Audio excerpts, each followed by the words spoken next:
الشیطان الرجیم بسم اللہ الرحمن الرحیم رب اشرح لی صدری ویسر لی امری واحلل عقدۃ من لسانی یفقہوا قولی.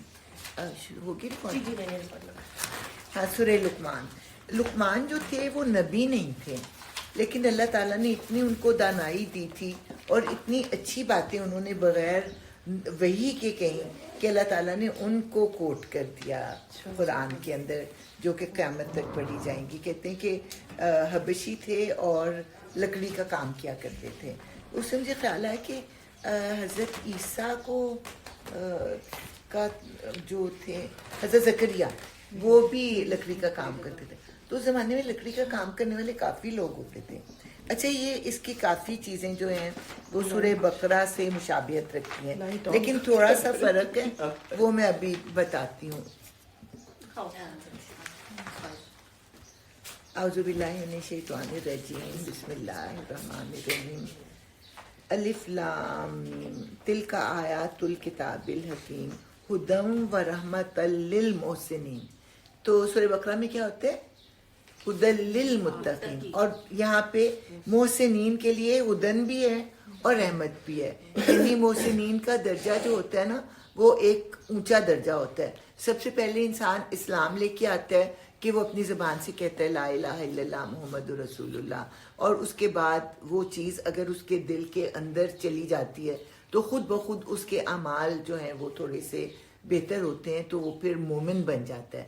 پہلے وہ مسلم ہوتا ہے پھر وہ مومن بن جاتا ہے، اور پھر مومن بن کے جب اس کے اعمال میں اور زیادہ ریفائنمنٹ ہوتی ہے نا تو پھر وہ محسن میں آ جاتا ہے. اور یہاں پہ پھر اللہ تعالیٰ کا کیا کہنا ہے کہ یہ کتاب جو ہے وہ محسنین کے لیے رحمت بن کے آتی ہے، متقین کے لیے کیا بن کے آتی ہے؟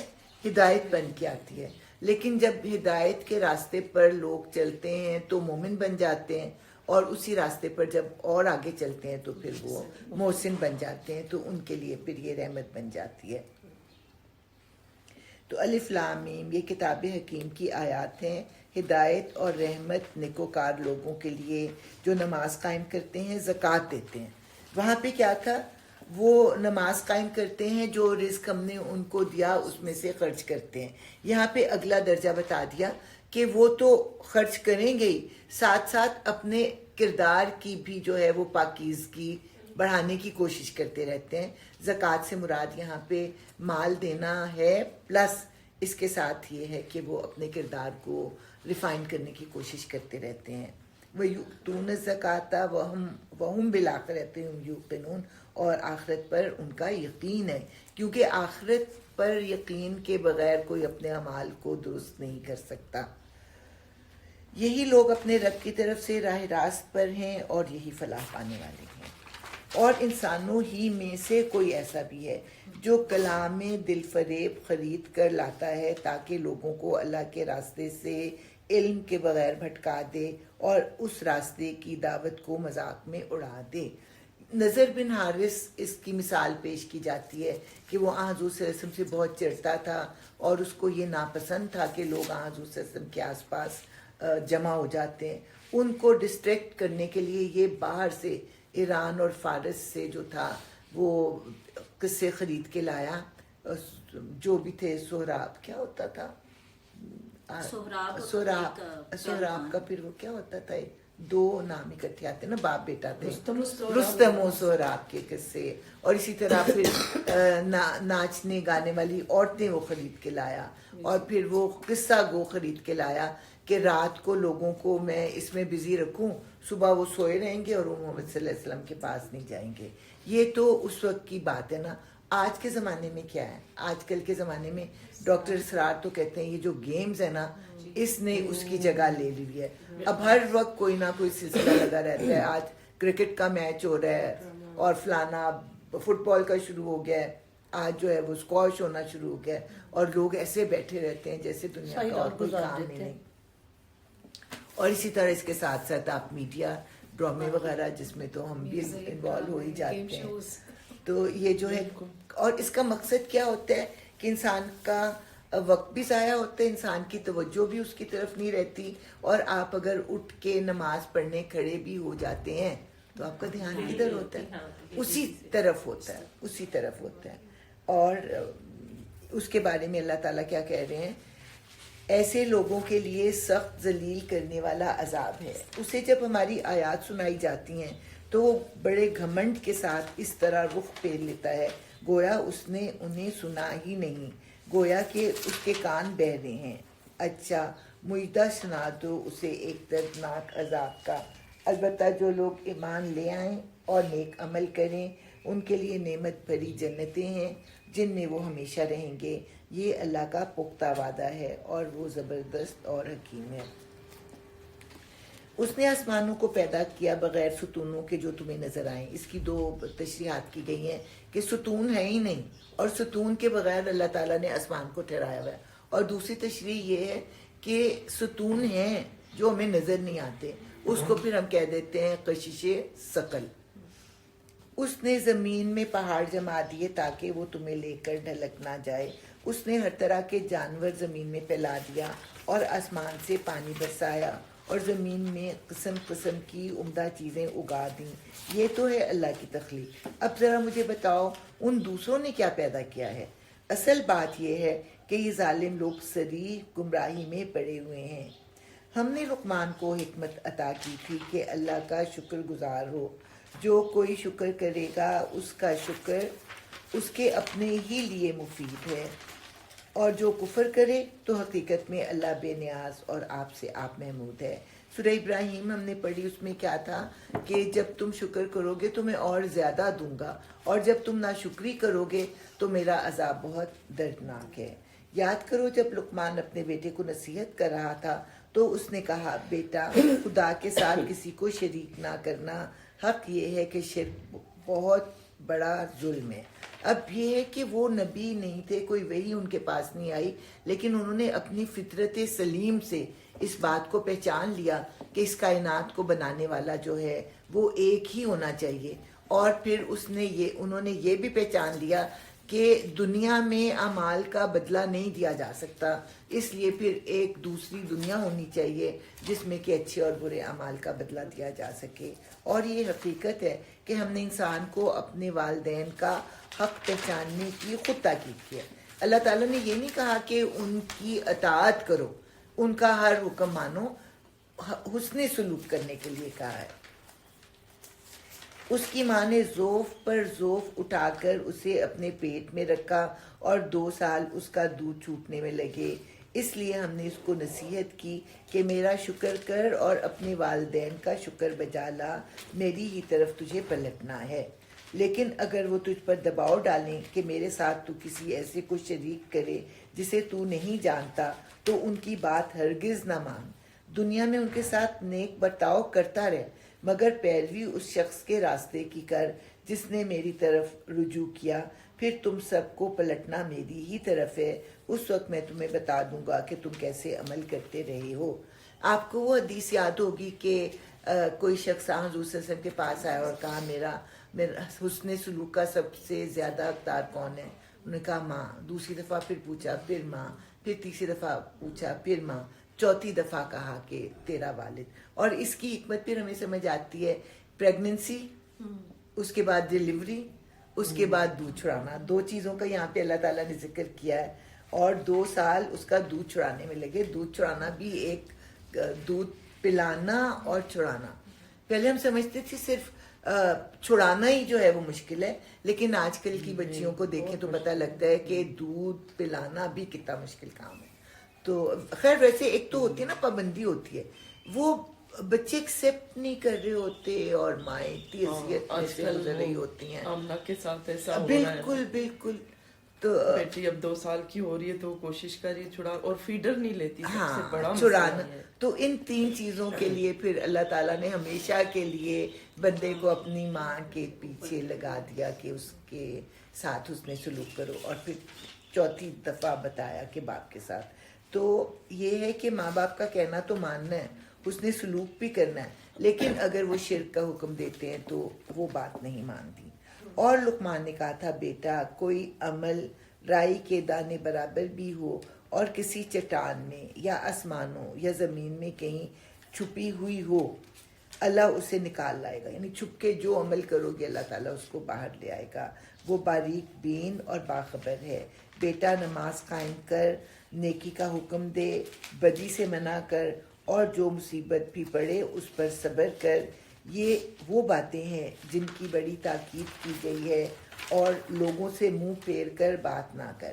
پہلے ہو گیا اللہ تعالیٰ سے جوڑنے کی باتیں، اور اس کے بعد جو ہے وہ بندوں کے حقوق کہ تکبر سے بات نہ کر، نہ زمین میں اکڑ کر چل۔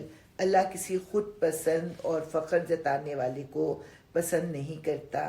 اپنی چال میں اور خرچ میں بھی اعتدال اختیار کر، اور اپنی آواز ذرا پست رکھ۔ سب آوازوں سے زیادہ بڑی آواز گدھوں کی آواز ہوتی ہے، یعنی جب دلائل ختم ہو جاتے ہیں تو لوگ اونچی آواز کر کے اپنے آپ کو سچا ثابت کرنے کی کوشش کرتے ہیں۔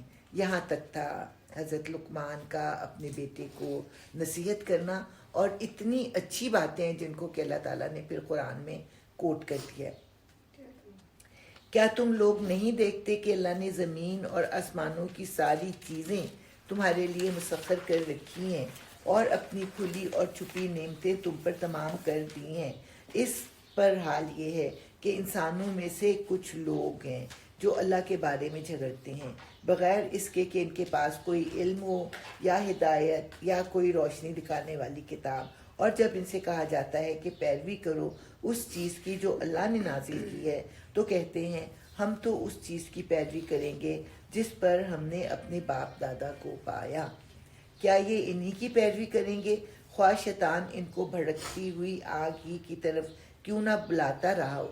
یعنی دین کے معاملے میں ماں باپ کی پیروی کریں گے، اور آج لائف سٹائل دیکھو تو کیا اپنے باپ دادا کا لائف سٹائل اپنائے ہوئے ہو، ان گھروں میں رہتے ہو، یا وہ لباس پہنتے ہو، یا وہ کھانے کھاتے ہو، کتنی سادگی کی زندگی تھی، اور آج جو ہے صرف پیروی مذہب کے معاملے میں رہ جاتی ہے۔ جو شخص اپنے آپ کو اللہ کے حوالے کر دے، یعنی اس نے اپنا آپ اللہ کے حوالے کر دیا، جو اللہ نے حکم دیا وہ بجا لایا، اور عملاً نیک ہو، اس نے فی الواقع ایک بھروسے کے قابل سہارا تھام لیا۔ سورہ اس میں آیت الکرسی میں بھی ہے نا کہ اس نے ایک مضبوط کڑا تھام لیا، اور سارے معاملات کا آخری فیصلہ اللہ ہی کے ہاتھ ہے۔ اب جو کفر کرتا ہے اس کا کفر تمہیں غم میں مبتلا نہ کرے، انہیں پلٹ کر آنا تو ہماری ہی طرف ہے، پھر ہم انہیں بتا دیں گے کہ وہ کیا کچھ کر کے آئے ہیں۔ یقیناً اللہ سینوں کے چھپے ہوئے راز تک جانتا ہے۔ ہم تھوڑی مدت انہیں دنیا میں مزے کرنے کا موقع دے رہے ہیں، پھر ان کو بے بس کر کے ایک سخت عذاب کی طرف کھینچ لے جائیں گے۔ اگر تم ان سے پوچھو کہ زمین اور آسمانوں کو کس نے پیدا کیا ہے تو یہ ضرور کہیں گے کہ اللہ نے۔ کہو الحمدللہ کہ کم از کم اتنی بات تو تم مانتے ہو نا، مگر ان میں سے اکثر لوگ جانتے نہیں ہیں۔ آسمانوں اور زمین میں جو کچھ ہے اللہ ہی کا ہے، بے شک اللہ بے نیاز اور آپ سے آپ محمود ہے۔ زمین میں جتنے درخت ہیں اگر وہ سب کے سب قلم بن جائیں اور سمندر دوات بن جائے جسے 7 مزید سمندر روشنائی مہیا کرے، تب بھی اللہ کی باتیں لکھنے سے ختم نہ ہوں گی۔ بے شک اللہ زبردست اور حکیم ہے۔ تم سارے انسانوں کو پیدا کرنا اور پھر دوبارہ جلا اٹھانا تو اس کے لیے بس ایسا ہے جیسے ایک متنفس کو پیدا کرنا اور جلا اٹھانا۔ حقیقت یہ ہے کہ اللہ سب کچھ سننے اور دیکھنے والا ہے۔ کیا تم دیکھتے نہیں ہو کہ اللہ رات کو دن میں پروتا ہوا لے آتا ہے اور دن کو رات میں؟ اس نے سورج اور چاند کو مسخر کر رکھا ہے، سب ایک وقت مقرر تک چلے جا رہے ہیں۔ اور کیا تم نہیں جانتے کہ جو کچھ بھی تم کرتے ہو اللہ اس سے باخبر ہے؟ یہ سب کچھ اس وجہ سے ہے کہ اللہ ہی حق ہے، اور اسے چھوڑ کر جن دوسری چیزوں کو یہ لوگ پکارتے ہیں وہ سب باطل ہیں، اور اس وجہ سے کہ اللہ ہی بزرگ اور برتر ہے۔ کیا تم دیکھتے نہیں ہو کہ کشتی سمندر میں اللہ کے فضل سے چلتی ہے تاکہ وہ تمہیں اپنی کچھ نشانیاں دکھائے؟ در حقیقت اس میں بہت سی نشانیاں ہیں ہر اس شخص کے لیے جو صبر اور شکر کرنے والا ہو۔ اور جب سمندر میں ان لوگوں پر ایک موج صاحبانوں کی طرح چھا جاتی ہے تو یہ اللہ کو پکارتے ہیں اپنے دین کو بالکل اسی کے لیے خالص کر کے، پھر جب وہ بچا کر انہیں خشکی تک پہنچا دیتا ہے تو ان میں سے کوئی اقتصاد برتتا ہے، یعنی کہ درمیانہ رویے پر چلتا ہے اور ہماری نشانیوں کا انکار نہیں کرتا، مگر ہر وہ شخص غدار اور ناشکرا ہے جو کہ اوروں کو پکارنے لگتا ہے۔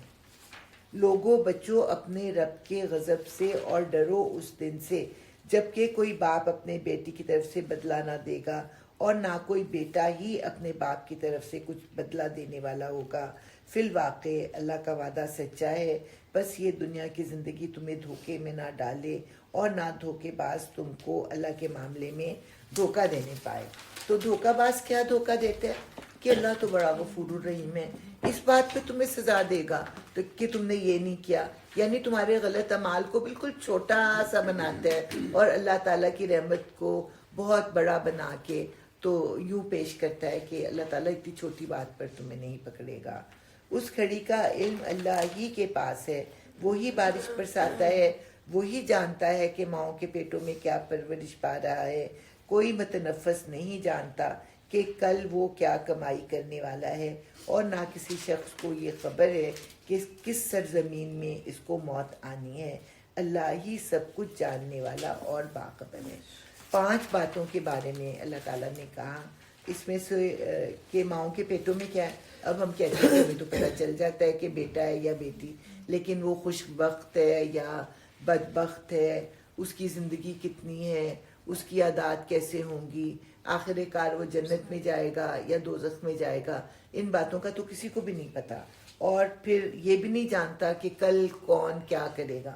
بعض اوقات ہم کتنے پروگرام بنائیں، کل میں ضرور کروں گی، لیکن کل ایسی مصروفیت آتی ہے کہ آپ کو یاد ہی نہیں رہتا کہ میں نے یہ کام کرنا تھا، اور نہ کسی شخص کو یہ پتہ ہے کہ کس سرزمین میں اس کو موت آنی ہے۔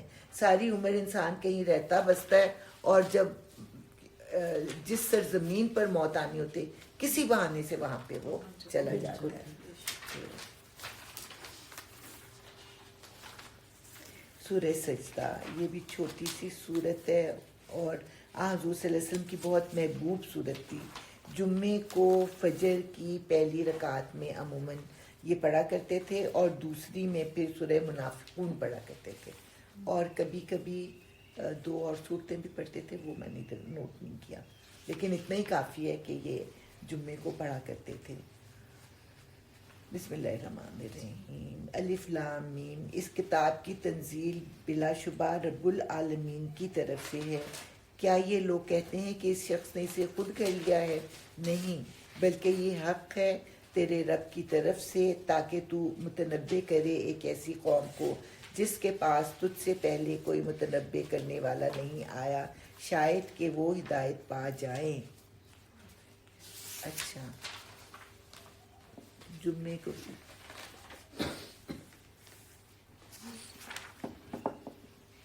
وہ اللہ ہی ہے جس نے آسمانوں اور زمین کو اور ان ساری چیزوں کو جو ان کے درمیان ہیں 6 دنوں میں پیدا کیا، اس کے بعد عرش پر جلوہ فرما ہوا۔ اس کے سوا نہ تمہارا کوئی حامی و مددگار ہے اور نہ کوئی اس کے آگے سفارش کرنے والا، پھر کیا تم ہوش میں نہ آؤ گے؟ وہ آسمان سے زمین تک دنیا کے معاملات کی تدبیر کرتا ہے اور اس تدبیر کی روداد اوپر اس کے حضور جاتی ہے ایک ایسے دن میں جس کی مقدار تمہارے شمار میں 1000 سال ہے۔ اب یہ ہے کہ 1000 سال کا پروگرام جو ہے وہ نیچے آتا ہے، اور اس سال کا جو پروگرام ہوتا ہے وہ پھر لیلۃ القدر کو دیا جاتا ہے، فرشتوں کے حوالے کیا جاتا ہے۔ اور ہمیں لگتا ہے نا کہ کوئی مشکل کا وقت آ گیا ہے تو وہ گزرتا ہی نہیں، تو ہمارے لیے وہ لمبا وقت ہوتا ہے، لیکن اللہ کے نزدیک چند سیکنڈز ہوتے ہوں گے اللہ کے حساب میں۔ وہی ہے ہر پوشیدہ اور ظاہر کا جاننے والا، زبردست اور رحیم۔ جو چیز بھی اس نے بنائی خوب ہی بنائی۔ اس نے انسان کی تخلیق کی ابتدا گارے سے کی، پھر اس کی نسل ایک ایسے سط سے چلائی جو حقیر پانی کی طرح کا ہے، پھر اس کو نک سک سے درست کیا اور اس کے اندر اپنی روح پھونک دی، اور تم کو کان دیے، آنکھیں دیں اور دل دیے، تم لوگ کم ہی شکر گزار ہوتے ہو۔ اور یہ لوگ کہتے ہیں جب ہم مٹی میں رل مل چکے ہوں گے تو کیا ہم پھر نئے سرے سے پیدا کیے جائیں گے؟ اصل بات یہ ہے کہ یہ اپنے رب کی ملاقات کے منکر ہیں. ان سے کہو موت کا وہ فرشتہ جو تم پر مقرر کیا گیا. یعنی اس کا مطلب ہے کہ ہر ایک کے اوپر الگ فرشتہ جو ہے وہ مقرر کیا گیا ہے. تم کو پورا کا پورا اپنے قبضے میں لے لے گا اور پھر تم اپنے رب کی طرف پلٹا لائے جاؤ گے. کاش تم دیکھو وہ وقت جب یہ مجرم سر جھکائے اپنے رب کے حضور کھڑے ہوں گے. اس وقت یہ کہہ رہے ہوں گے اے ہمارے رب، ہم نے خوب دیکھ لیا اور سن لیا، اب ہمیں واپس بھیج دے تاکہ ہم نیک عمل کریں. ہمیں اب یقین آ گیا ہے. جواب میں ارشاد ہوگا اگر ہم چاہتے تو پہلے ہی ہر نفس کو اس کی ہدایت دے دیتے، مگر میری وہ بات پوری ہو گئی جو میں نے کہی تھی کہ میں جہنم کو جنوں اور انسانوں سب سے بھر دوں گا. بس چکھو مزہ اپنی اس حرکت کا کہ تم نے اس دن کی ملاقات کو فراموش کر دیا. ہم نے بھی اب تمہیں فراموش کر دیا ہے. چکھو ہمیشگی کے عذاب کا مزہ اپنے کرتوتوں کی پاداش میں. ہماری آیات پر تو وہ لوگ ایمان لاتے ہیں جنہیں یہ آیات سنا کر جب نصیحت کی جاتی ہے تو سجدے میں گر پڑتے ہیں اور اپنے رب کی حمد کے ساتھ اس کی تسبیح کرتے ہیں اور تکبر نہیں کرتے. ان کی پیٹھیں بستروں سے الگ رہتی ہیں، اپنے رب کو خوف اور طمع کے ساتھ پکارتے ہیں اور جو کچھ رزق ہم نے انہیں دیا ہے اس میں سے خرچ کرتے ہیں. تو سجدہ کریں. پھر جیسا کچھ آنکھوں کی ٹھنڈک کا سامان ان کے اعمال کی جزا میں ان کے لیے چھپا کر رکھا گیا ہے، اس کی کسی متنفس کو خبر نہیں ہے. حضور کی ایک حدیث ہے نا جس میں کہا کہ نہ کسی آنکھ نے دیکھا، نہ کسی کان نے اس کے بارے میں سنا اور نہ کسی دل میں اس کے بارے میں خیال تک آیا کہ اصل جنت میں کیسی نعمتیں ہوں گی. تو اسی کو یہاں پہ بتایا جا رہا ہے کہ اس کی کسی متنفس کو خبر نہیں ہے. بھلا کہیں یہ ہو سکتا ہے کہ جو شخص مومن ہو وہ اس شخص کی طرح ہو جائے جو فاسق ہو؟ یہ دونوں برابر نہیں ہو سکتے. جو لوگ ایمان لائے ہیں اور جنہوں نے نیک عمل کیے ہیں ان کے لیے تو جنتوں کی قیام گاہیں ہیں ضیافت کے طور پر ان کے اعمال کے بدلے میں، اور جنہوں نے فسق اختیار کیا ہے ان کا ٹھکانہ دوزخ ہے. جب کبھی وہ اس سے نکلنا چاہیں گے اسی میں دھکیل دیے جائیں گے اور ان سے کہا جائے گا چکھو اب اسی آگ کے عذاب کا مزہ جس کو تم چھٹلایا کرتے تھے. اس بڑے عذاب سے پہلے ہم اسی دنیا میں کسی نہ کسی چھوٹے عذاب کا مزہ انہیں چکھاتے رہیں گے، شاید کہ یہ اپنی باغیانہ روش سے باز آ جائیں. یعنی دنیا میں آپ کو آزمائشیں آتی رہیں گی اس لیے کہ اللہ تعالیٰ کی طرف انسان رجوع کرے. اور اس سے بڑا ظالم کون ہوگا جسے اس کے رب کی آیات کے ذریعے سے نصیحت کی جائے اور پھر وہ ان سے منہ پھیر لے. ایسے مجرموں سے تو ہم انتقام لے کر رہیں گے. اس سے پہلے ہم موسیٰ کو کتاب دے چکے، لہٰذا اسی چیز کے ملنے پر تمہیں کوئی شک نہ ہونا چاہیے. حضور صلی اللہ علیہ وسلم کو جو ہے یقین دلایا جا رہا ہے کہ آپ کے اوپر جو وحی آتی ہے کوئی انوکھی چیز نہیں ہے، اور جو کتاب آپ کو دی جاتی ہے یہ بھی کوئی انوکھی چیز نہیں ہے کہ آپ سے پہلے حضرت موسیٰ کو بھی دی گئی تھی. اس کتاب کو ہم نے بنی اسرائیل کے لیے ہدایت بنایا تھا، اور جب انہوں نے صبر کیا اور ہماری آیات پر یقین لاتے رہے تو ان کے اندر ہم نے ایسے پیشوا پیدا کیے جو ہمارے حکم سے رہنمائی کرتے تھے. یقیناً تیرا رب ہی قیامت کے روز ان باتوں کا فیصلہ کرے گا جن میں بنی اسرائیل باہم اختلاف کرتے رہے ہیں. اور کیا ان لوگوں کو ان تاریخی واقعات میں کوئی ہدایت نہیں ملی کہ ان سے پہلے کتنی قوموں کو ہم ہلاک کر چکے ہیں جن کے رہنے کی جگہوں میں آج یہ چلتے پھرتے ہیں؟ اس میں بڑی نشانیاں ہیں. کیا یہ سنتے نہیں ہیں؟ اور کیا ان لوگوں نے یہ منظر کبھی نہیں دیکھا کہ ہم ایک بے آب و گیا زمین کی طرف پانی بہا لاتے ہیں اور پھر اسی زمین سے وہ فصل اگاتے ہیں جس سے ان کے جانوروں کو بھی چارہ ملتا ہے اور یہ خود بھی کھاتے ہیں؟ تو کیا انہیں کچھ نہیں سوچتا؟ یہ لوگ کہتے ہیں یہ فیصلہ کب ہوگا اگر تم سچے ہو؟ ان سے کہو فیصلے کے دن ایمان لانا ان لوگوں کے لیے کچھ بھی نافع نہ ہوگا جنہوں نے کفر کیا ہے، اور پھر ان کو کوئی مہلت نہ ملے گی۔ اچھا انہیں ان کے حال پر چھوڑ دو اور انتظار کرو، یہ بھی منتظر ہیں۔ سورہ احزاب جو ہے نا، یہ بھی کافی، خیر کوئی صورت ایسی نہیں جس کو ہم کہیں کہ وہ ان امپورٹنٹ ہے، لیکن کچھ کی امپورٹنس جو ہے نا وہ تھوڑی سی زیادہ ہوتی ہے۔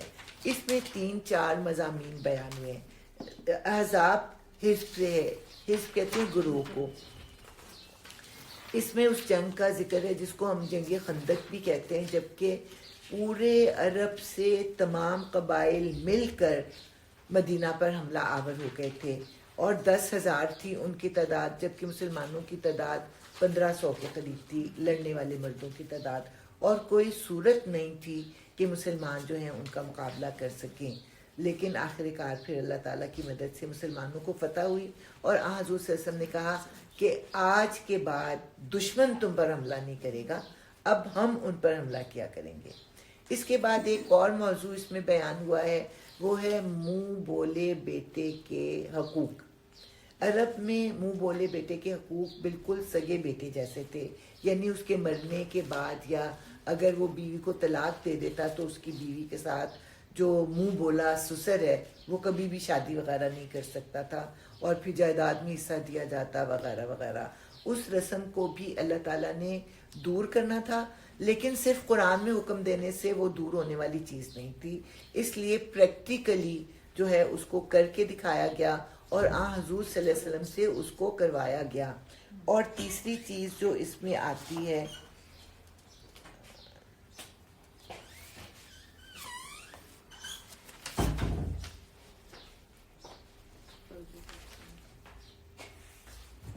ہاں، اس میں پردے کے ابتدائی احکامات۔ یہ سورت جو ہے یہ سورہ نور سے 1 سال پہلے نازل ہوئی تھی، اور اس میں عورت جب گھر سے باہر نکلتی ہے تو اس کو کیسے نکلنا چاہیے اس کے بارے میں احکامات آئے ہیں، اور اس میں بھی 35 نمبر آیت جو ہے وہ بہت امپورٹنٹ ہے۔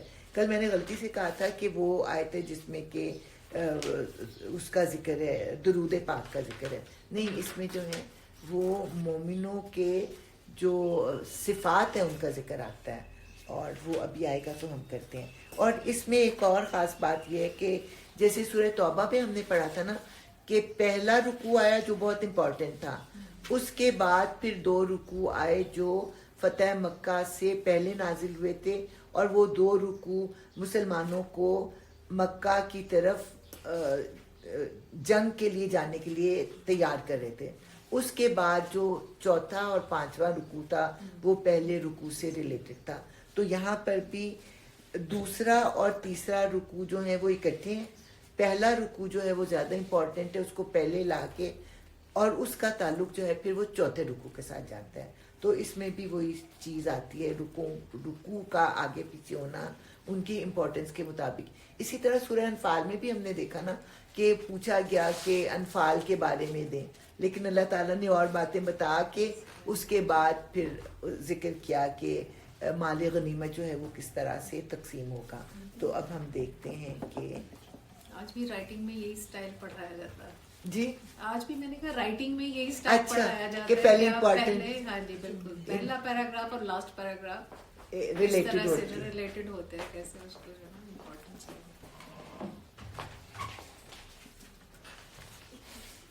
چلیں جی،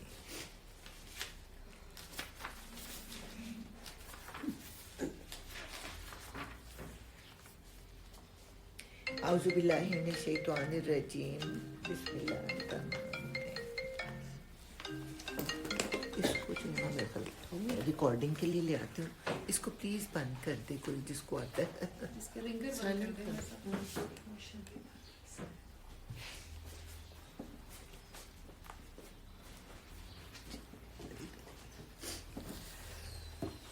اے نبی صلی اللہ علیہ وسلم، اللہ سے ڈرو اور کفار و منافقین کی اطاعت نہ کرو، یعنی کہ ان کا کہنا نہ مانو، ان کے مشورے پر توجہ نہ دو، حقیقت میں علیم اور حکیم تو اللہ ہی ہے۔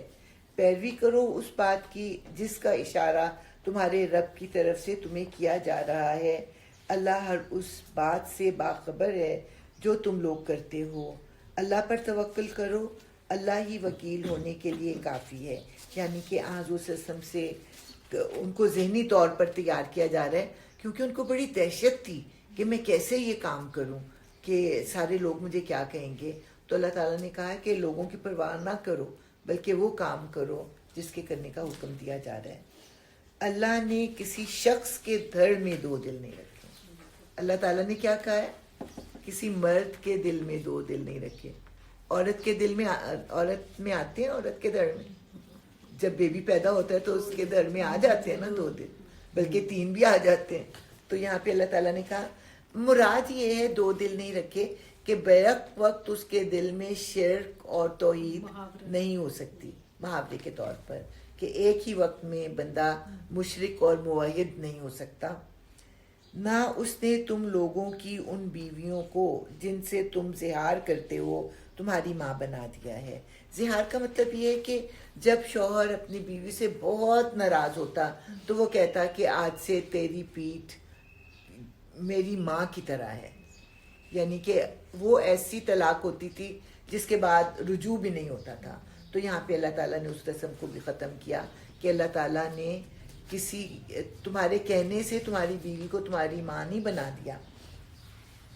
اور آگے پھر اللہ تعالیٰ نے کیا کہا, اور نہ اس نے تمہارے منہ بولے بیٹوں کو تمہارا حقیقی بیٹا بنایا ہے.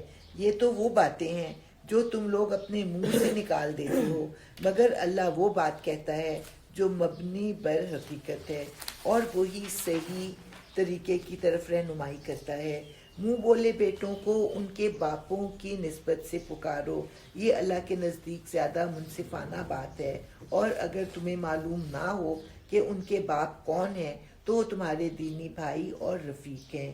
نہ دانستہ جو بات تم کہو اس کے لیے تم پر کوئی گرفت نہیں, لیکن اس بات پر ضرور گرفت ہے جس کا تم دل سے ارادہ کرو. اللہ درگزر کرنے والا اور رحیم ہے. یعنی بعض اوقات اڈاپٹ کرتے ہیں نا, تو ان کے لیے پھر ولدیت میں اپنا نام باپ کی جگہ پہ نہیں لکھنا چاہیے. اگر نام کا نہیں پتا اس کے بچے کے تو ویسے کوئی بھی لکھ دو, اور عام طور پہ یہ تو عبداللہ لکھ دو کہ بھئی اللہ کا بندہ ہے, تو کسی کو کچھ سمجھ نہیں آئے گی. بلا شبہ نبی تو اہل ایمان کے لیے ان کی اپنی ذات پر مقدم ہے. حضرت عمر سے حضور نے پوچھا تم مجھ سے کتنی محبت کرتے ہو؟ تو انہیں کچھ دیر سوچا کہ میں اپنی ذات کے علاوہ سب سے زیادہ محبت آپ سے کرتا ہوں. تو حضور نے کہا کہ سوچ لو. تھوڑی دیر پھر انہوں نے سوچا کہ نہیں, اب مجھے اپنی ذات سے بھی بڑھ کر آپ سے محبت ہے. تو یہاں پہ اللہ تعالیٰ اسی چیز کا حکم دے رہے ہیں کہ نبی تو اہل ایمان کے لیے ان کی اپنی ذات پر مقدم ہے. اور ہمارے ہاں بھی لوگ حضور کے نام پر اپنی جانیں گنوا دیتے ہیں. اور پھر ایک محاورہ ہے, ان کے لیے جان تو دے سکتے ہیں پر ان کے کہنے پر عمل نہیں کر سکتے. اور نبی کی بیویاں ان کی مائیں ہیں. یہ بھی ایک خاص کانٹیکسٹ میں آیا کہ لوگ ایسی فضول باتیں کر رہے تھے, بس یہ فوت ہو جائے نا تو میں عائشہ سے شادی کروں گا. دوسرے نے کہا میں تو اس کے ساتھ شادی کروں گا. تو اس پر پھر اللہ تعالیٰ نے ان کا رتبہ اتنا بڑھا دیا کہ کوئی ان تک پہنچ ہی نہ سکے.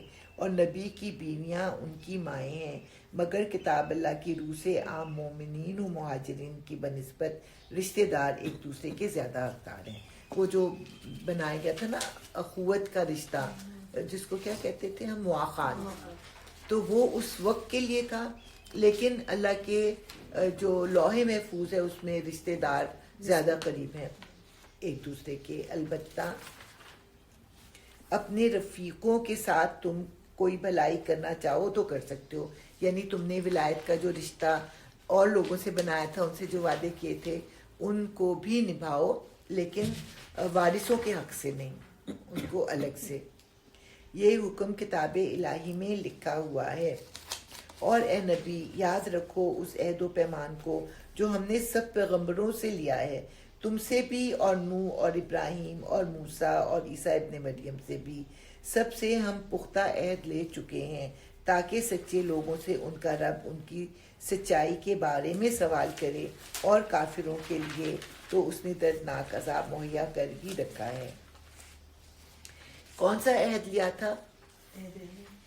نہیں، عہد الست تو سب سے لیا تھا نا، نبیوں سے ایک الگ عہد لیا گیا تھا کہ تمہاری زندگی میں اگر کوئی رسول وہ تعلیمات لے کر آئے جو تم لے کے آئے ہو تو تم اس پر ایمان لانا، اس کی مدد کرنا، اس کی تعظیم کرنا، اور اگر تمہارے زمانے میں نہ آئے تو اپنی امت کو وصیت کر کے جانا.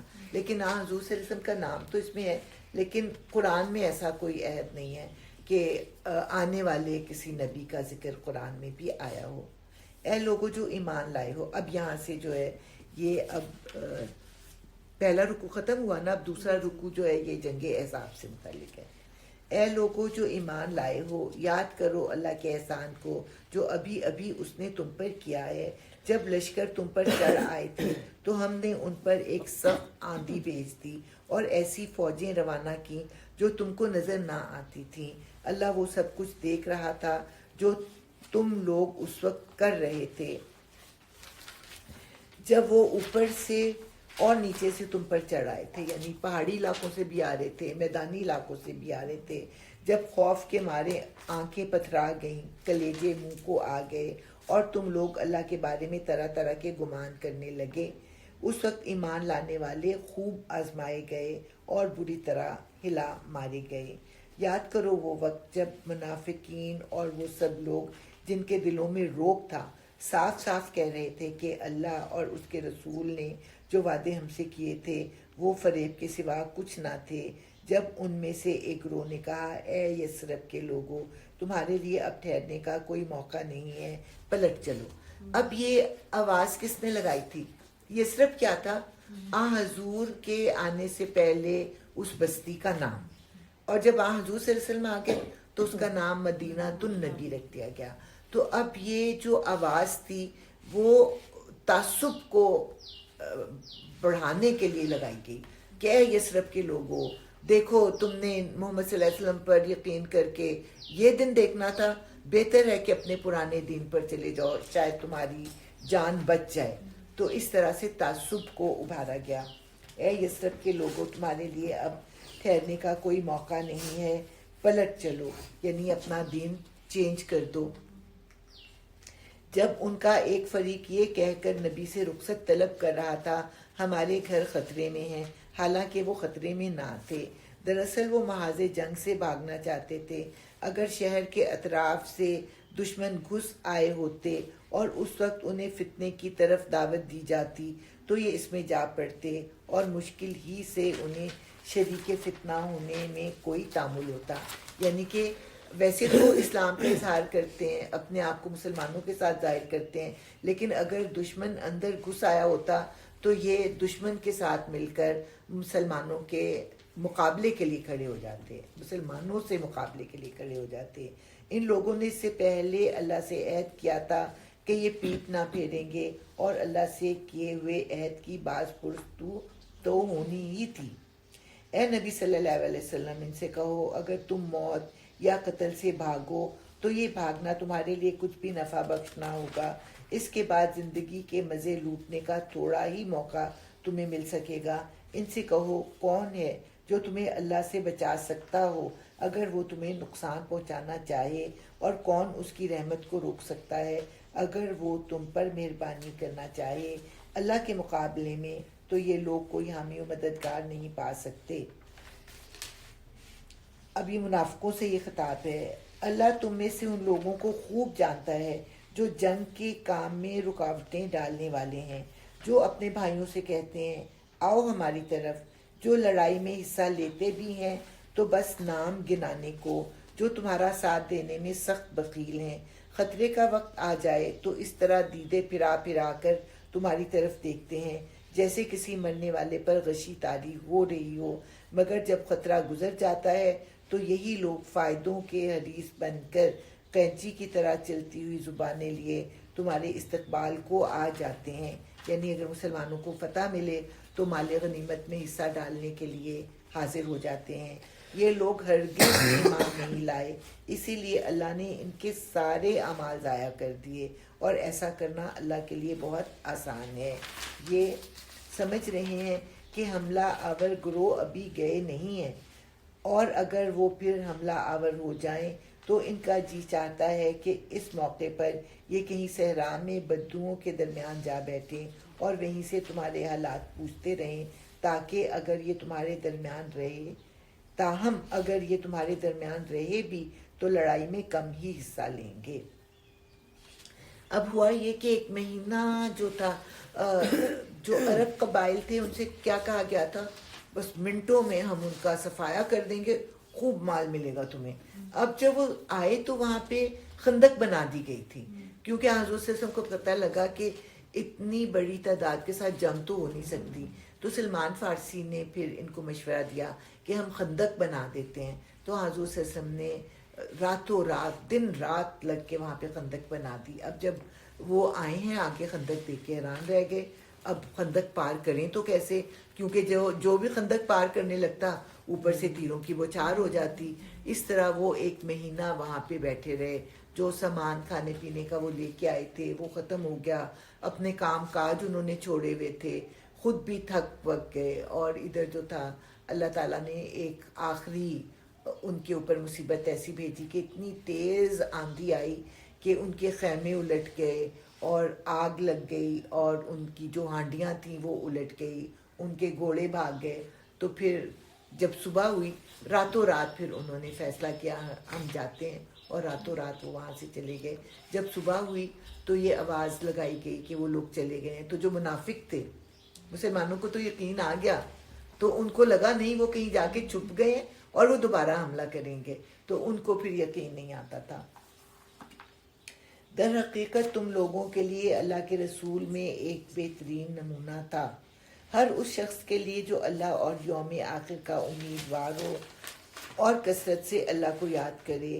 اور سچے مومنوں کا حال اس وقت یہ تھا کہ جب انہوں نے حملہ آور لشکروں کو دیکھا تو پکار اٹھے، یہ وہی چیز ہے جس کا اللہ اور اس کے رسول نے ہم سے وعدہ کیا تھا۔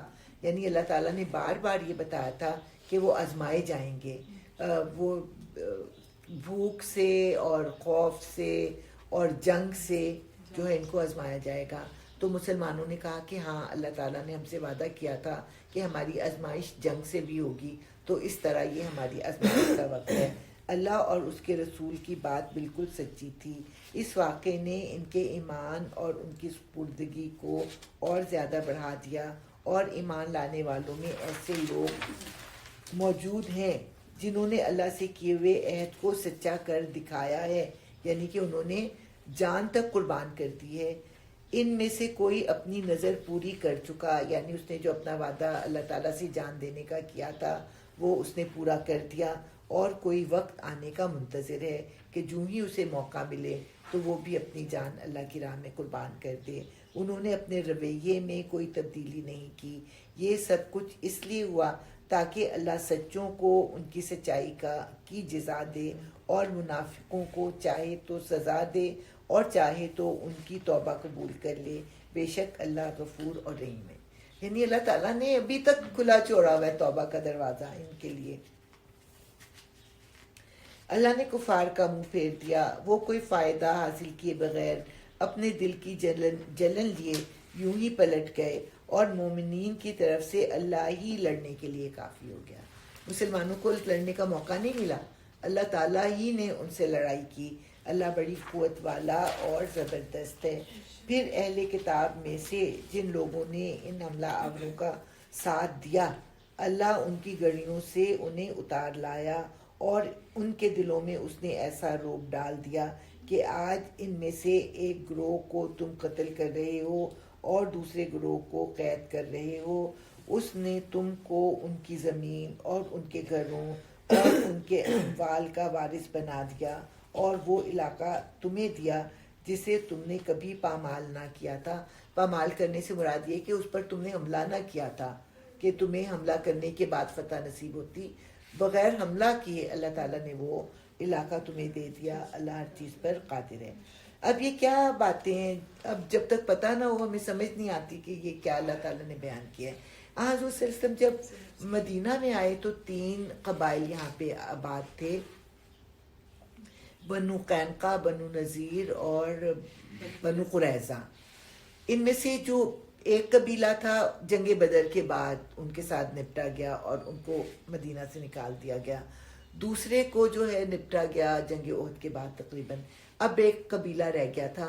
ان کا بھی معاہدہ یہ تھا کہ یہ مسلمانوں کی مدد کریں گے دفاع کرنے میں, لیکن انہوں نے الٹ معاملہ کیا کہ مشرکوں سے مل گئے. فیصلہ یہ ہوا کہ کافر جو ہیں وہ باہر سے حملہ کریں گے اور یہ جو یہودی ہیں یہ اندر سے حملہ کریں گے, اس طرح مسلمانوں کو کچل دیں گے. لیکن ایسے حالات و واقعات ہوئے کہ اللہ تعالیٰ نے ان دونوں گروہوں کے درمیان بدگمانی ڈال دی. وہ جب ہم ریگولر پڑھیں گے تو وہ واقعہ میں تفصیل سے بتاؤں گی, لیکن کافروں اور یہودیوں کے درمیان بدگمانی ہو گئی اور اس طرح یہ دونوں ایک دوسرے کی مدد کرنے سے رک گئے. اب جب کافر چلے گئے تو ان سے نبٹنا جو کہ آستین کے سام تھے, جو اندر ہی رہ رہے تھے اور اندر سے مسلمانوں کو انہوں نے نقصان پہنچانا تھا, ان کا فیصلہ کرنا تھا. تو ان کا فیصلہ کرنے کے لیے ان سے پوچھا گیا کہ تمہیں کس کا فیصلہ منظور ہوگا. تو ایک یہودی عالم تھے جو کہ مسلمان ہو گئے تھے, انہوں نے ان کا نام لیا. انہوں نے پھر یہ فیصلہ کیا اپنی کتاب کے مطابق کہ لڑنے کے قابل جتنے بھی مرد ہیں ان کو قتل کر دیا جائے, عورتیں اور بچے اور وہ لوگ جو کہ لڑنے کے قابل نہیں ہیں ان کو غلام بنا کر تقسیم کر دیا جائے, اور ان کے تمام مال و اسباب جو ہیں ان پر اب مسلمانوں کا قبضہ ہوگا. تو یہ ساری باتیں اللہ تعالیٰ بتا رہے ہیں کہ ایک گروہ کو قتل کیا. کون سے گروہ کو قتل کیا؟ جو کہ لڑنے والے تھے, یہود کے وہ لوگ, اور باقی جو تھے ان کو غلام بنایا, عورتوں اور بچوں کو, اور ان کا سارا مال اور وہ زمینیں مسلمانوں کو مل گئیں جو کہ ان کی پہلے تھیں. اور یہ فیصلہ ان کے اپنے عالم نے اپنی کتاب کے مطابق کیا, اور ان کو یہ امید تھی کہ وہ ہم میں سے تھے نا, ہم پر وہ رحم کریں گے, لیکن انہوں نے جو ہے امانت کے ساتھ یہ فیصلہ جو تھا وہ بتایا. اور اسی لیے ان کو آگ لگی ہوئی نا اسرائیل کو. اور اب پہلے تو وہ صرف مدینہ تک آنے کا ارادہ رکھتے تھے, اب انہوں نے مکہ تک بھی آنے کا ارادہ کر لیا ہوا ہے. انہوں نے جو نقشہ لگایا نا اپنی پارلیمنٹ میں, اس میں پہلے تو مدینہ ہی آتا تھا کیونکہ خیبر بھی ان کا گڑھ تھا اور پھر مدینہ بھی جو تھا وہ یہودیوں کا گڑھ تھا, لیکن اب اس میں انہوں نے مکہ کو بھی شامل کر لیا. اب یہ چوتھا جو ہے میں نے کہا تھا نا, پہلا اور چوتھا رکوع جو ہیں وہ ریلیٹڈ ہیں. پہلے رکوع میں کیا بتایا گیا تھا کہ منہ بولے بیٹوں کی وہ اہمیت نہیں جو تم نے قرار دے دی ہے, اور اسی طرح زہار کی بھی کوئی اہمیت نہیں ہے. اب اسی بات کو اب آگے بڑھایا جا رہا ہے. اے نبی, نہیں یہاں پہ تو پردے کے کام آتا ہے, نہیں یہ کچھ اور ہے, چلیں ہم دیکھتے ہیں. اے نبی, بہرحال یہ جنگ سے ریلیٹڈ نہیں ہے. جنگ سے ریلیٹڈ جو تھے وہ دونوں ہی رکوع تھے, دوسرا اور تیسرا. اب یہ ہم آگے بڑھتے ہیں. اے نبی صلی اللہ علیہ وسلم, اپنی بیویوں سے کہو اگر تم دنیا اور اس کی زینت چاہتی ہو تو آؤ, میں تمہیں کچھ دے دلا کر بھلے طریقے سے رخصت کر دوں, اور اگر تم اللہ اور اس کے رسول اور دار آخرت کی طالب ہو تو جان لو کہ تم میں سے جو نیکوکار ہیں اللہ نے ان کے لیے بڑا اجر مہیا کر رکھا ہے. اب کیا ہوا یہ کہ یہودیوں کا ڈھیر مال ملا, سارے لوگوں کی حالت بدل گئی. جی پہلی دفعہ مسلمانوں ہاں اتنا کچھ ملا تھا. تو اب حضور صلی اللہ علیہ وسلم کی بیویوں نے بھی ایکا کر کے آپ سے مطالبہ کیا کہ ہمارا بھی خرچہ جو ہے وہ بڑھایا جائے. اس پر حضور صلی اللہ علیہ وسلم جو تھے وہ ناراض ہو گئے اور شاید وہ مسجد میں چلے گئے یا کسی بالا خانے میں چلے گئے. اس پر یہ مشہور ہو گیا کہ حضور نے اپنی بیویوں کو طلاق دے دی ہے. اس پر آ کے حضرت ابو بکر نے بھی ڈانٹا اپنی بیٹی عائشہ کو, حضرت عمر نے بھی ڈانٹا اپنی بیٹی حفصہ کو, اور اسی طرح ایک مہینہ گزر گیا. آخر کار پھر یہ آیت جو تھی وہ نازل ہوئی کہ اگر تمہیں دنیا چاہیے تو نبی تمہیں بھلے طریقے سے رخصت کر دے گا, ورنہ پھر تمہیں آخرت میں بہت کچھ ملے گا. اس پر پھر حضور صلی اللہ علیہ وسلم نے حضرت عائشہ کو کہا بلا کے کہ دیکھو اپنے ماں باپ سے مشورہ کر کے فیصلہ کرو کہ تم میرے ساتھ رہنا چاہتی ہو یا الگ ہونا چاہتی ہو. تو انہوں نے کہا اس معاملے میں مجھے ماں باپ سے مشورہ کرنے کی کوئی ضرورت نہیں, اور انہوں نے حضور صلی اللہ علیہ وسلم کے ساتھ رہنا پسند کیا. اور اسی طرح باقی سب جو تھیں امہات المومنین. نبی کی بیویوں، اب جو ہے اللہ تعالیٰ نبی کی بیویوں سے خطاب کر کے ان کی ذمہ داری ان کو بتا رہے ہیں. نبی کی بیویوں، تم میں سے جو کسی شریف و شرکت کا ارتکاب کرے گی اسے دوہرا عذاب دیا جائے گا. اللہ کے لیے بہت آسان کام ہے.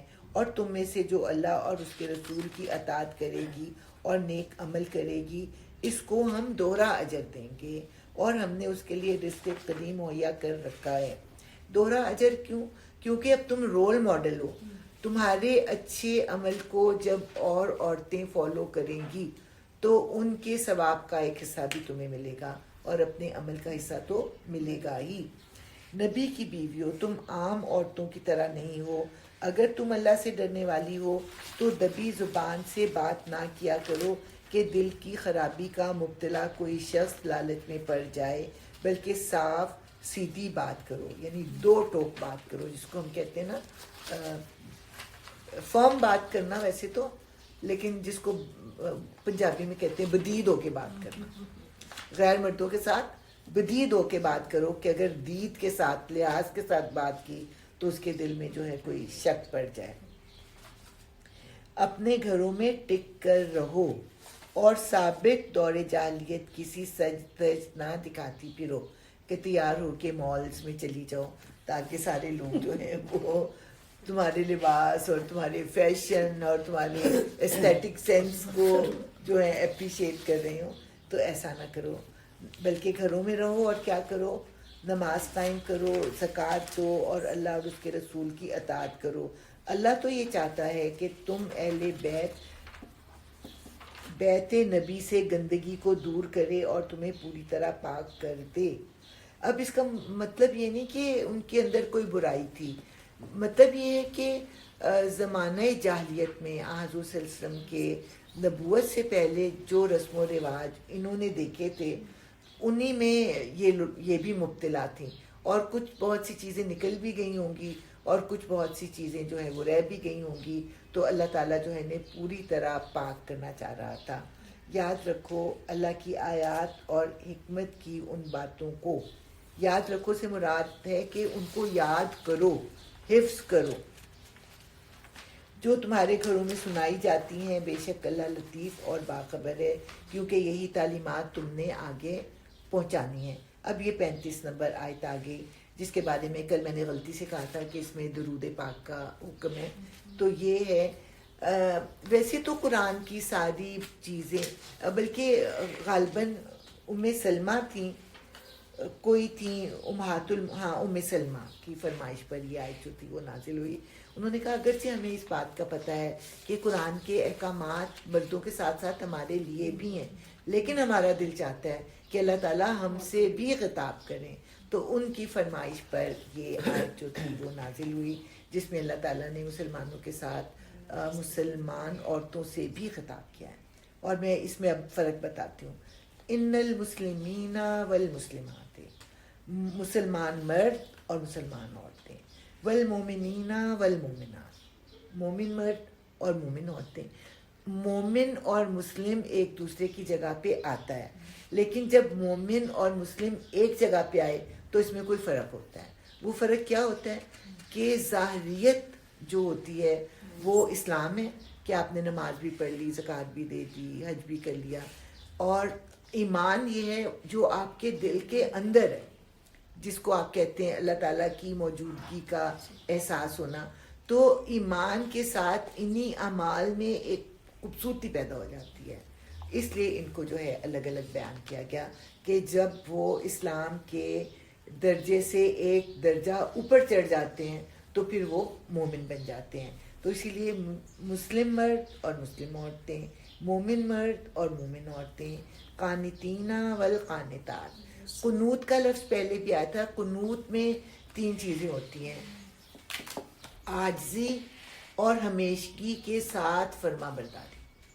ٹھیک ہے، قنوت. اور پھر قنوت میں کھڑا رہنا بھی ہوتا ہے، یعنی کہ عبادات کے لیے کھڑا رہنا، لیکن زیادہ اس میں غالب جو ہے فرما برداری، ایسی فرما برداری جس میں عاجزی اور ہمیشگی ہو، وہ ہے قنوت.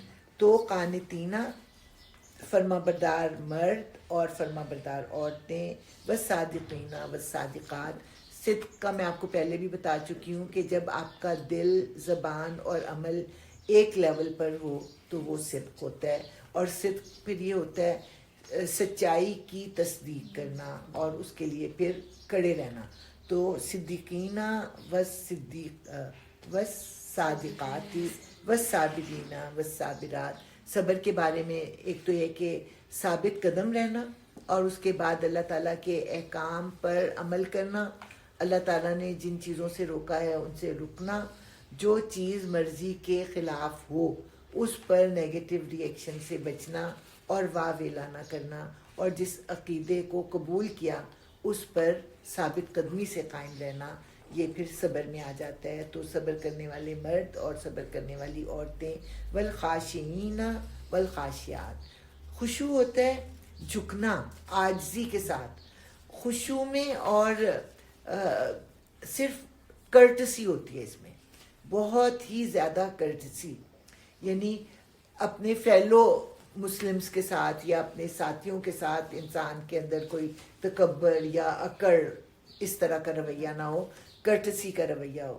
والمتصدقین والمتصدقات، اور صدقہ دینے والے مرد اور صدقہ دینے والی عورتیں، یعنی وہ خرچ جو کہ اللہ تعالیٰ کی طرف سے لازم ہے وہ بھی کرنے والے اور اس کے علاوہ اللہ کی خوشنودی کے لیے صدقہ و خیرات کرنے والے. والصائمین والصائمات، اور روزہ رکھنے والے مرد اور روزہ رکھنے والی عورتیں. تو روزہ رکھنا بھی اس میں آتا ہے اور اس میں پھر وہ بھی آ جاتا ہے ایک اور مطلب اس میں آتا ہے جو گھر سے نکلیں اللہ تعالیٰ کے کام کرنے کے لیے. جہاد کے لیے تو الگ لفظ آ جائے گا نا، تو دین کو پھیلانے کے لیے جو نکلیں وہ مرد اور وہ عورتیں بھی اس میں آ جاتا ہے. لیکن روزے کو جیسے ڈھال کہا گیا ہے نا، تو اس میں برائیوں کے لیے ڈھال بن جائے، ڈھال بن جائے، یعنی اس کو روکنے والے بن جائیں. ویری گڈ، بہت اچھا بہت اچھا. میں لکھوں، ایک منٹ پینسل دیں گے.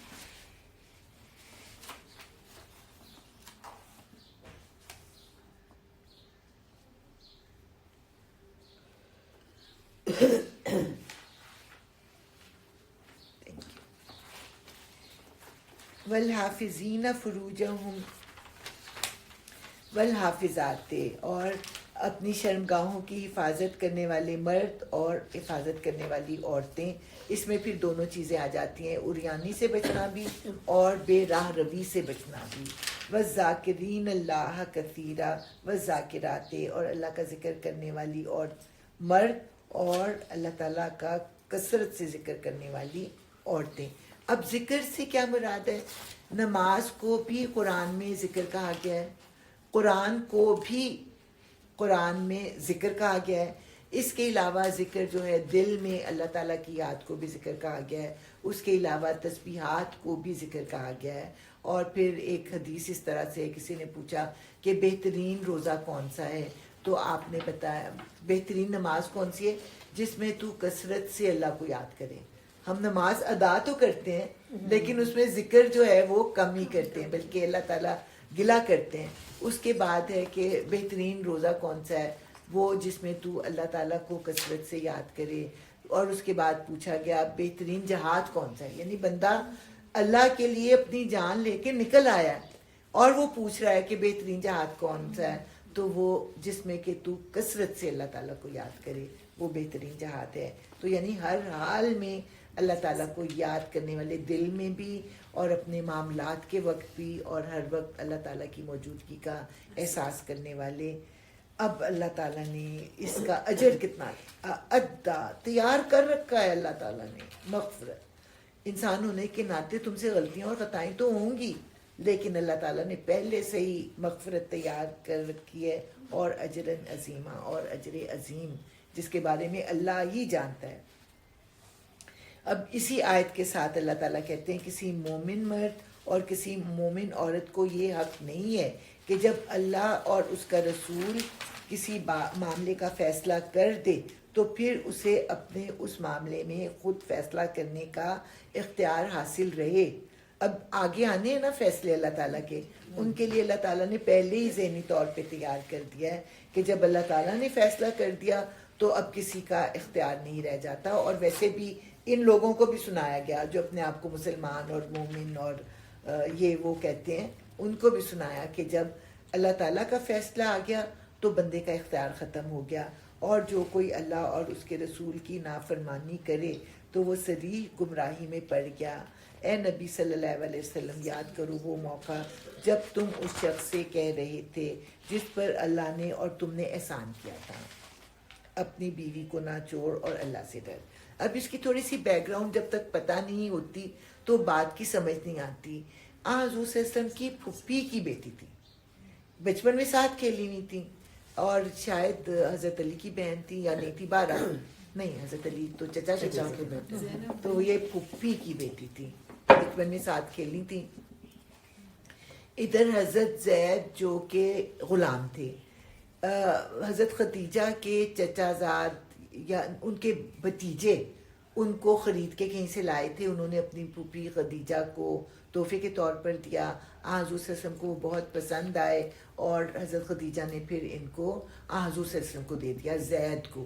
زید ایک بڑے اچھے گھر کے تھے, لیکن وہ جب ڈاکے پڑتے ہیں اور لوٹ مار ہوتی ہے اسی میں ان کو بھی لوٹا گیا اور ان کو پھر بیچ دیا گیا, اور اس طرح سے یہ حضور صلی اللہ علیہ وسلم کے گھر میں آ گئے اور بہت سال حضور کے ساتھ رہے, یہاں تک کہ زید کے گھر والوں کو پتہ چلا کہ ہمارا بیٹا یہاں پہ ہے, تو ان کے والد اور چچا آئے, حضور صلی اللہ علیہ وسلم سے کہا کہ آپ ہم سے جتنی چاہے رقم لے لیں اور ہمارے بیٹے کو واپس کر دیں.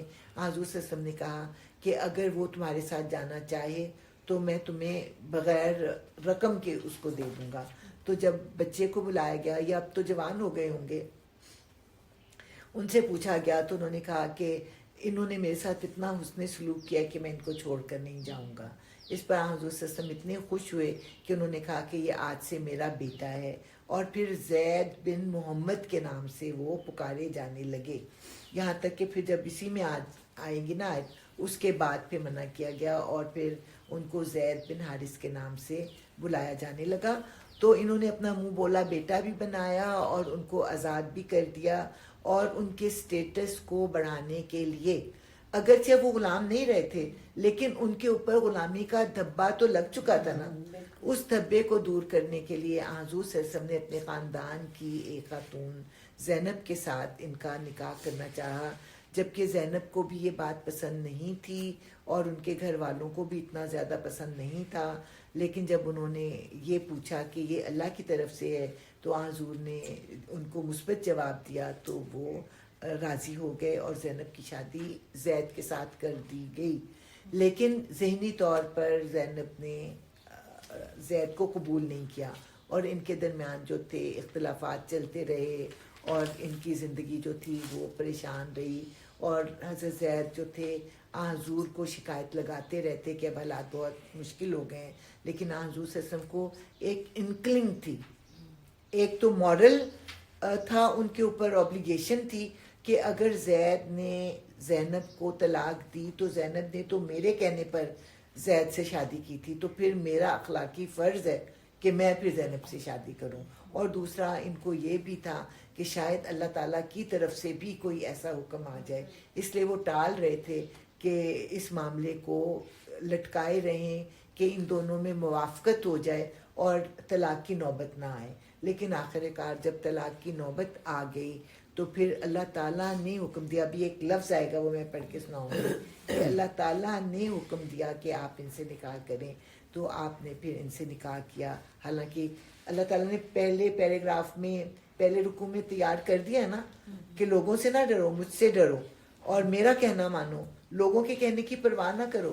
وہ ذہنی تیاری کر دی, اور اب جو ہے یہ حکم آئے گا کہ حضرت زینب کے ساتھ جو ہے وہ نکاح کیا جائے. اب آپ کو زیادہ اچھی طرح سمجھ آئیں گے. اے نبی یاد کرو صلی اللہ علیہ وسلم, یاد کرو وہ موقع جب تم اس شخص سے کہہ رہے تھے جس پر اللہ نے اور تم نے احسان کیا تھا کہ اپنی بیوی کو نہ چھوڑ اور اللہ سے ڈر. اس وقت تم اپنے دل میں وہ بات چھپائے ہوئے تھے جسے اللہ کھولنا چاہتا تھا. یعنی حضور صلی اللہ علیہ وسلم کو ڈر تھا کہ مجھے جو ہے وہ زینب سے نکاح کرنا پڑے گا اور زمانے کو فیس کرنا پڑے گا. ڈر کیا تھا؟ زمانے کی باتوں کا.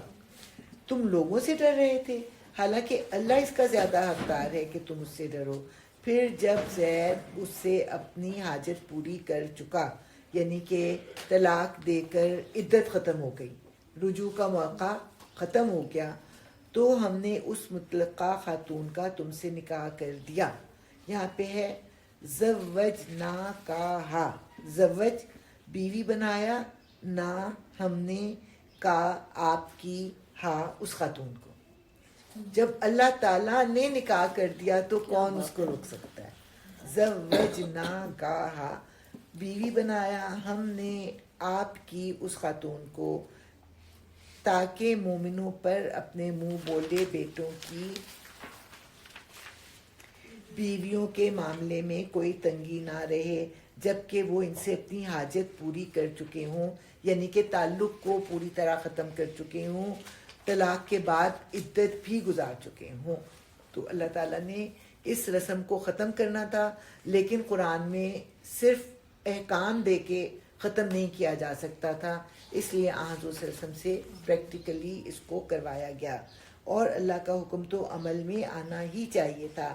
نبی پر کسی ایسے کام میں کوئی رکاوٹ نہیں ہے جو اللہ نے اس کے لیے مقرر کر دیا۔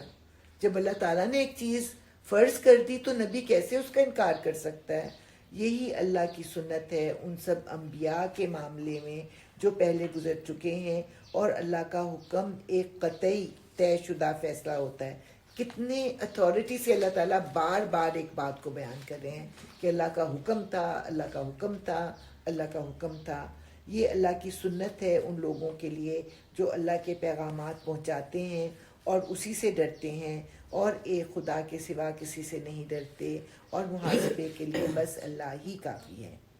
اب اللہ تعالیٰ خود جو ہے دو ٹوک اعلان کر رہے ہیں، لوگوں محمد تمہارے مردوں میں سے کسی کے باپ نہیں ہیں، مگر وہ اللہ کے رسول اور خاتم النبیین ہیں، اور اللہ ہر چیز کا علم رکھنے والا ہے کہ وہ ایک مصنوعی رشتہ تھا جو منہ سے بنایا گیا تھا، اس کے اللہ کے نزدیک کوئی اہمیت نہیں تھی۔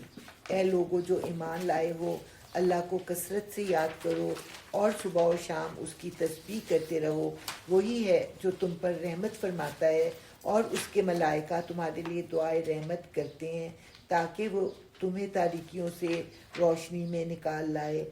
وہ مومنوں پر بہت مہربان ہے۔ جس روز وہ اس سے ملیں گے ان کا استقبال سلام سے ہوگا، اور ان کے لیے اللہ نے بڑا باعزت اجر فراہم کر رکھا ہے۔ اب یہاں پہ اللہ تعالیٰ نے حضور صلی اللہ علیہ وسلم کو کتنے زیادہ خطابات سے نوازا ہے، کسی اور جگہ اکٹھے اتنے نام نہیں ہیں حضور صلی اللہ علیہ وسلم کے لیے۔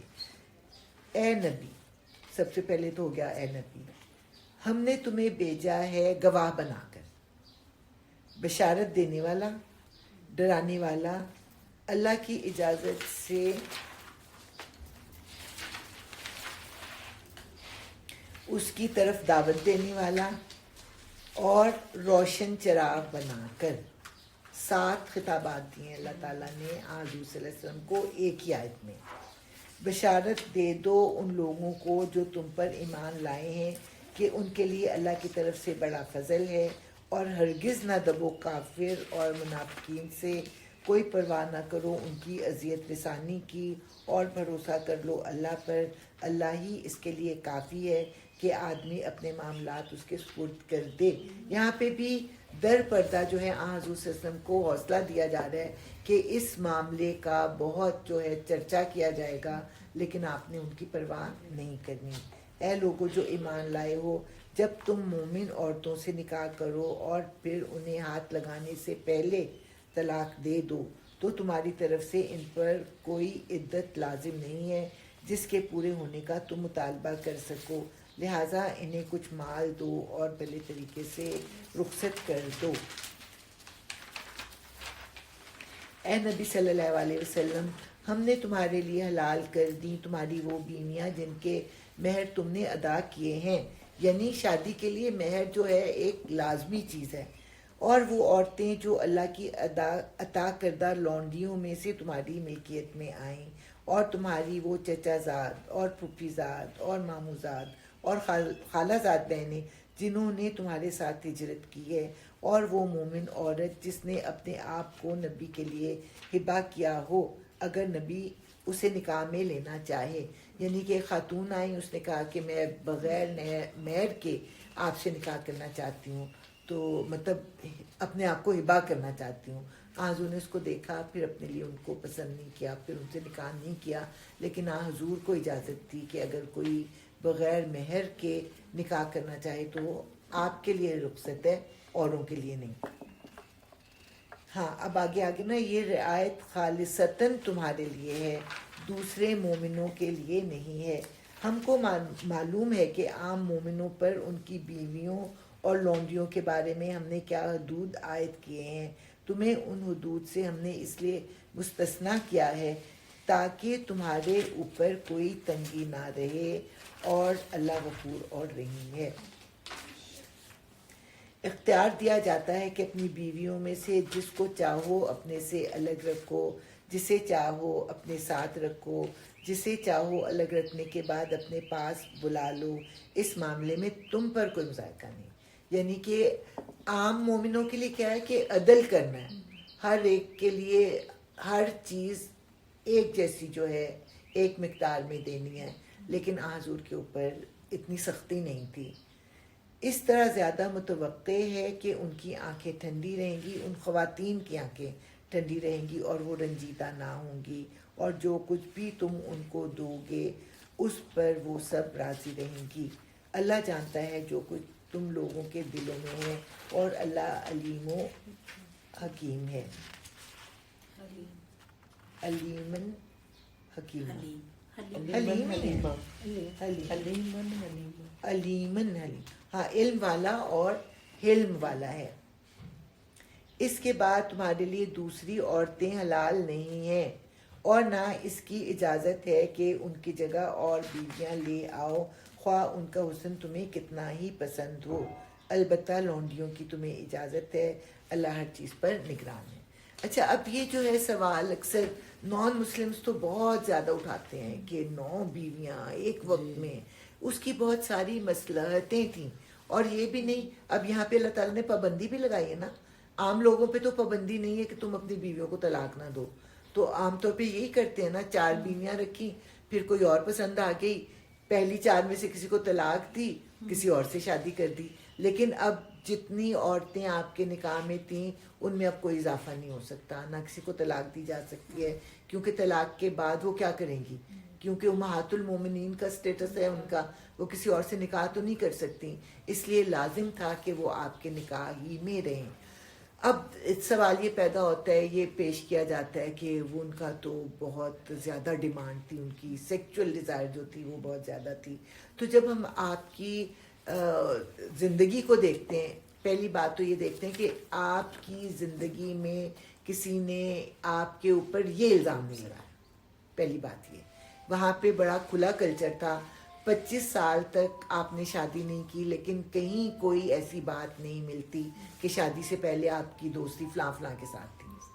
اس کے بعد آپ نے اپنے سے 15 سال بڑی خاتون کے ساتھ شادی کی, اور پھر 25 سال تک یہ شادی نبھائی.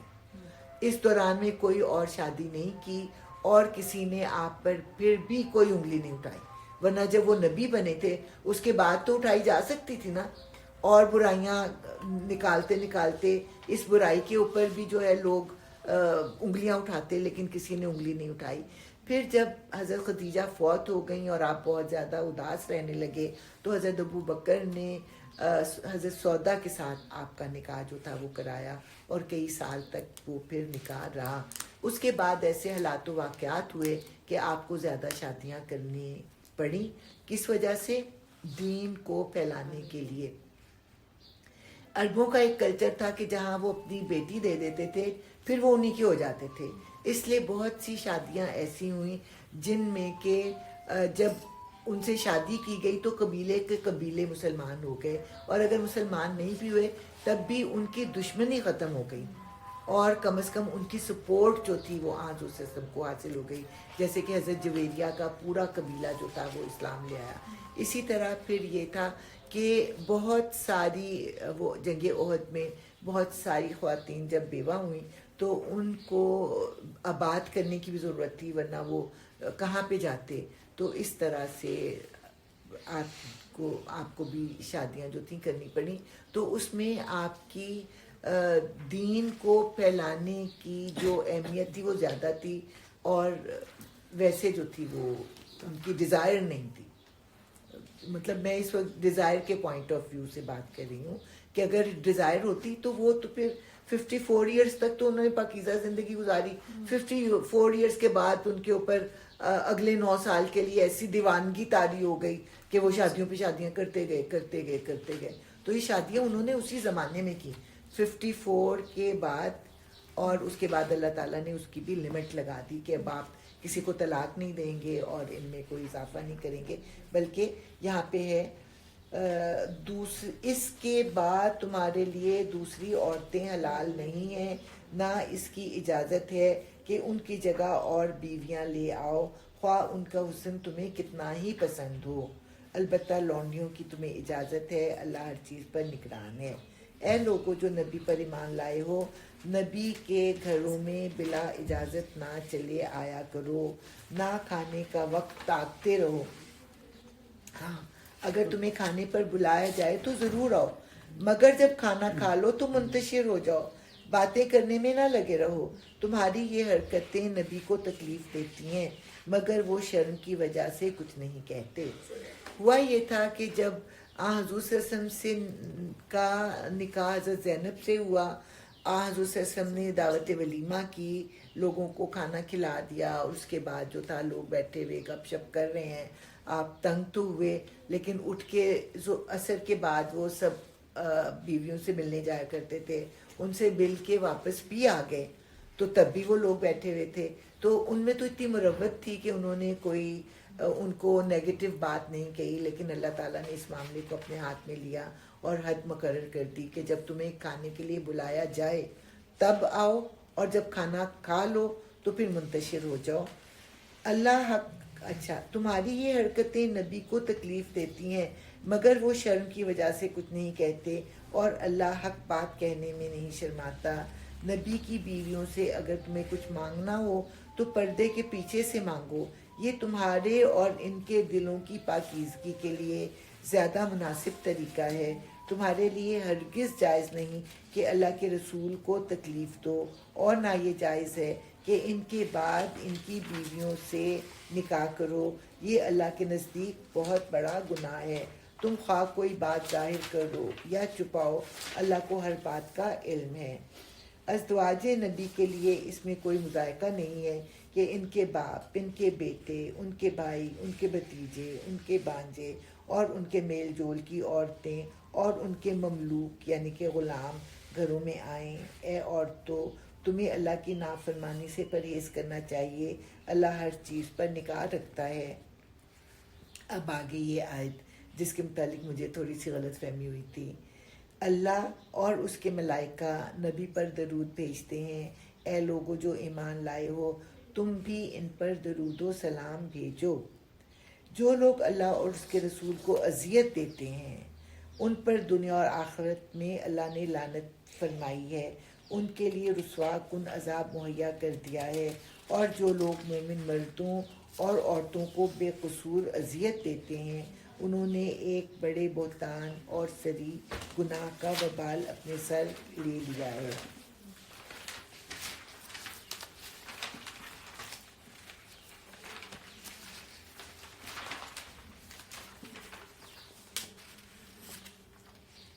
اے نبی صلی اللہ علیہ وسلم, اپنی بیویوں اور بیٹیوں اور اہل ایمان کی عورتوں سے کہہ دو کہ اپنے اوپر اپنی چادروں کے پلو لٹکا لیا کریں.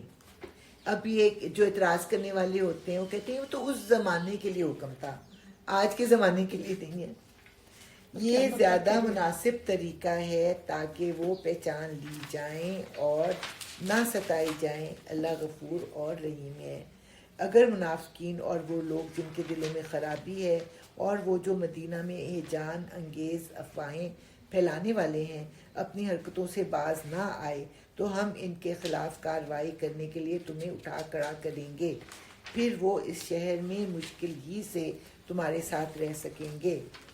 ان پر ہر طرف سے لعنت کی بوچھار ہوگی، جہاں کہیں پائے جائیں گے پکڑے جائیں گے اور بری طرح مارے جائیں گے۔ یہ اللہ کی سنت ہے جو ایسے لوگوں کے معاملے میں پہلے سے چلی آ رہی ہے، اور تم اللہ کی سنت میں کوئی تبدیلی نہ پاؤ گے۔ لوگ تم سے پوچھتے ہیں کہ قیامت کی گھڑی کب آئے گی؟ کہو اس کا علم تو اللہ ہی کو ہے، تمہیں کیا خبر، شاید کہ وہ قریب ہی آ لگی ہو۔ بہرحال یہ یقینی امر ہے کہ اللہ نے کافروں پر لعنت کی ہے اور ان کے لیے بھڑکتی ہوئی آگ مہیا کر دی ہے جس میں وہ ہمیشہ رہیں گے، کوئی حامی و مددگار نہ پا سکیں گے۔ جس روز ان کے چہرے آگ پر الٹ پلٹ کیے جائیں گے، جیسے کباب کو ہم کرتے ہیں نا، چاروں طرف سے وہ پک جائے، اس وقت وہ کہیں گے کاش ہم نے اللہ اور رسول کی اطاعت کی ہوتی، اور کہیں گے اے رب ہمارے، ہم نے اپنے سرداروں اور اپنے بڑوں کی اطاعت کی اور انہوں نے ہمیں راہ راست سے بے راہ کر دیا۔ اے رب ان کو دوہرا عذاب دے اور ان پر سخت لعنت کر۔ آج تو ان کے لیے جان دینے کو تیار ہیں اور کل کہیں گے کہ اے اللہ ان کو دوہرا عذاب دے۔ اے لوگوں جو ایمان لائے ہو، ان لوگوں کی طرح نہ بن جاؤ جنہوں نے موسیٰ کو اذیتیں دی تھیں، پھر اللہ نے ان کی بنائی ہوئی باتوں سے اس کی برات فرمائی اور وہ اللہ کے نزدیک باعزت تھا۔ اے ایمان لانے والو، اللہ سے ڈرو اور ٹھیک بات کیا کرو، اللہ تمہارے اعمال درست کر دے گا۔ یعنی اگر ایمان بندہ لے آتا ہے اور سچی بات کرتا ہے تو اللہ تعالیٰ تمام اعمال کو درست کر دے گا اور تمہارے قصوروں سے درگزر فرمائے گا۔ جو شخص اللہ اور اس کے رسول کی اطاعت کرے اس نے بڑی کامیابی حاصل کی۔ ہم نے اس امانت کو آسمانوں اور زمین اور پہاڑوں کے سامنے پیش کیا تو وہ اسے اٹھانے کے لیے تیار نہ ہوئے۔ اب یہ کیا امانت تھی، اس کے بارے میں مختلف لوگوں کی مختلف رائے ہیں، لیکن زیادہ خیال یہ ہے کہ اللہ تعالیٰ نے انسان کو کیا دیا ہے، اچھائی اور برائی کی تمیز دی، رسولوں کے ذریعے سے اچھائی اور برائی کو ظاہر کیا اور پھر چوائس دی، چاہے تو اپنی مرضی سے اچھائی اختیار کریں اور چاہے تو اپنی مرضی سے برائی اختیار کریں، اور پھر اس کا اجر دیا۔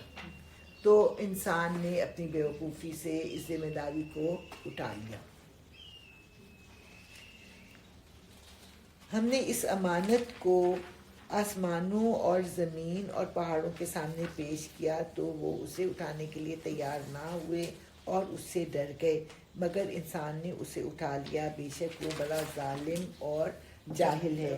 اس بارے امانت کو اٹھانے کا لازمی نتیجہ یہ ہے کہ اللہ منافق مردوں اور عورتوں اور مشرک مردوں اور عورتوں کو سزا دے اور مومن مردوں اور عورتوں کی توبہ قبول کرے۔ اللہ درگزر فرمانے والا اور رحیم۔ ابھی بھی دعوت ہے کہ اللہ توبہ قبول کرنے والا ہے۔ اے کافروں اور منافقوں، تم توبہ کرو، اللہ تعالیٰ تمہاری توبہ کو بھی قبول کرے گا اور تم پر رحم بھی کرے گا۔ چلیں جی، اب کیا ٹائم ہو گیا ہے، سورہ سبا پڑھیں۔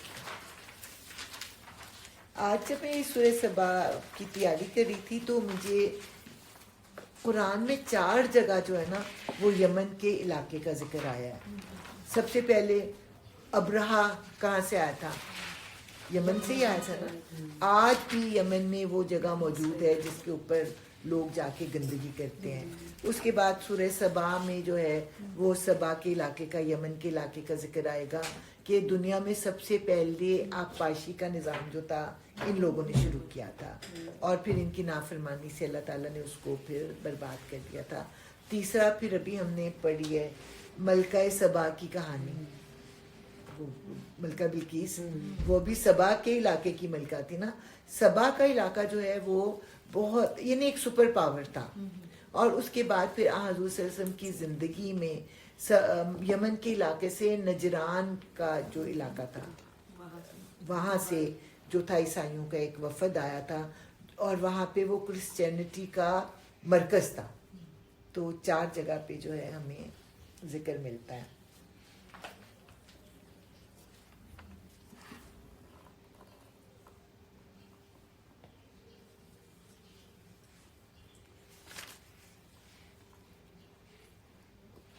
چلیں جی، اب پھر ایک اور بات آ گئی، اعوذ باللہ من الشیطان الرجیم، بسم اللہ الرحمن الرحیم، الحمدللہ. اس سے کیا یاد آتا ہے؟ کچھ باتیں میں نے آپ کو یاد کرائی تھی. ہم سے شروع ہوتی ہے الف لام میم تو مخصوص ہو جاتی ہے اللہ کی. جی ہم سے شروع ہوتی ہے اللہ تعریف ہے، لیکن ال لگ گیا تو یہ مخصوص ہو گئی اللہ کی نہیں، تعریف. اس سے بڑھ کے بتایا تھا. قرآن میں ہر 7-8 سپارے کے بعد جو صورت آتی ہے وہ ہم سے شروع ہوتی ہے. پہلے سب سے آئی ہے سورہ فاتحہ، اس کے بعد سورہ انعام، اس کے بعد سورہ کہف آئی، اور اس کے بعد پہلے سورہ سبا، اور اس کے ساتھ ہی پھر سورہ فاتر آئے گی جو کہ الحمد کے نام سے شروع کی. حمد کا لفظ جو ہے وہ حضور کے ناموں میں بھی آتا ہے، محمد، احمد، حامد. اس کے بعد حضور صلی اللہ علیہ وسلم نے بتایا کہ قیامت والے دن وہ حمد کا جھنڈا اٹھائے ہوئے ہوں گے، اور حضور صلی اللہ علیہ وسلم کی امت کو حمادون کا نام دیا گیا ہے. تو ہم سے ریلیٹڈ جو ہے نا کافی ساری باتیں. اور پھر ایک بات یہ ہے کہ اس دن جو میں حمد کروں گا، اس دن جو اللہ تعالیٰ مجھے حمد سکھائے گا وہ میں آج نہیں کروں گا. اور پھر وہ بڑی لمبی حدیث ہے کہ پھر اللہ تعالیٰ کہیں گے کہ اٹھو اور بتاؤ تم کیا چاہتے ہو، تو پھر وہ اپنی امت کے لیے کریں گے. بڑی لمبی حدیث ہے. اعوذ باللہ من الشیطان دیکھیے 7ویں سپارے کے بعد 7ویں 8ویں پارے کے بعد میں سورج کا نہیں، سپارہ سپارے کے بعد 7ویں پارے کے بعد. ہر ساتھ سورت کے بعد نہیں، اچھا. پارے کے بعد.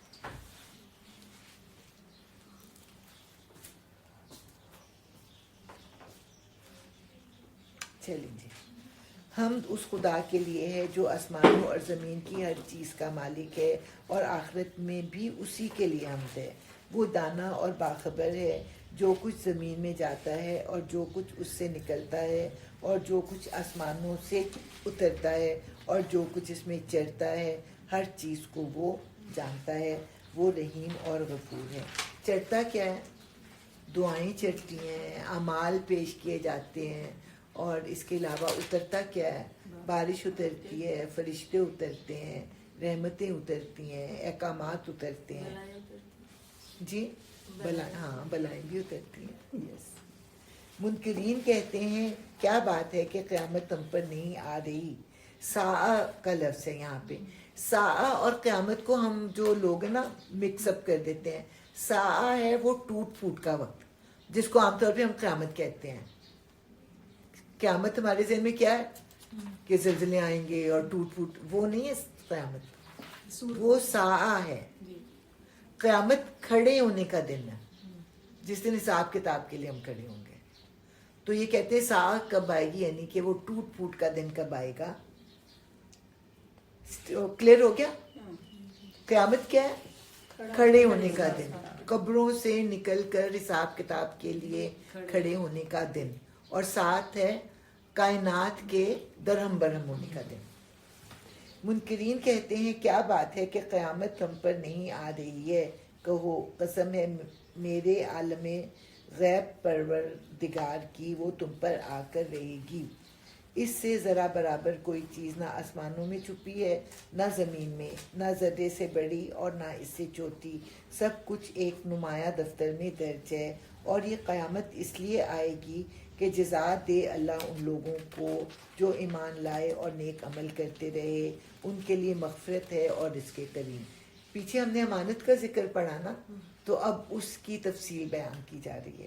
اور جن لوگوں نے ہماری آیات کو نیچا دکھانے کے لیے زور لگایا ہے، ان کے لیے بدترین قسم کا دردناک عذاب ہے. اے نبی صلی اللہ علیہ وسلم، علم رکھنے والے خوب جانتے ہیں کہ جو کچھ تمہارے رب کی طرف سے تم پر نازل کیا گیا ہے وہ سراسر حق ہے، اور خدائے عزیز و حمید کا راستہ دکھاتا ہے. منکرین لوگوں سے کہتے ہیں ہم بتائیں تمہیں ایک ایسا شخص جو خبر دیتا ہے کہ جب تمہارے جسم کا ذرہ ذرہ منتشر ہو چکا ہوگا اس وقت تم نئے سرے سے پیدا کر دیے جاؤ گے. نامعلوم یہ شخص اللہ کے نام سے جھوٹ کرتا ہے یا اسے جنون لاحق ہے.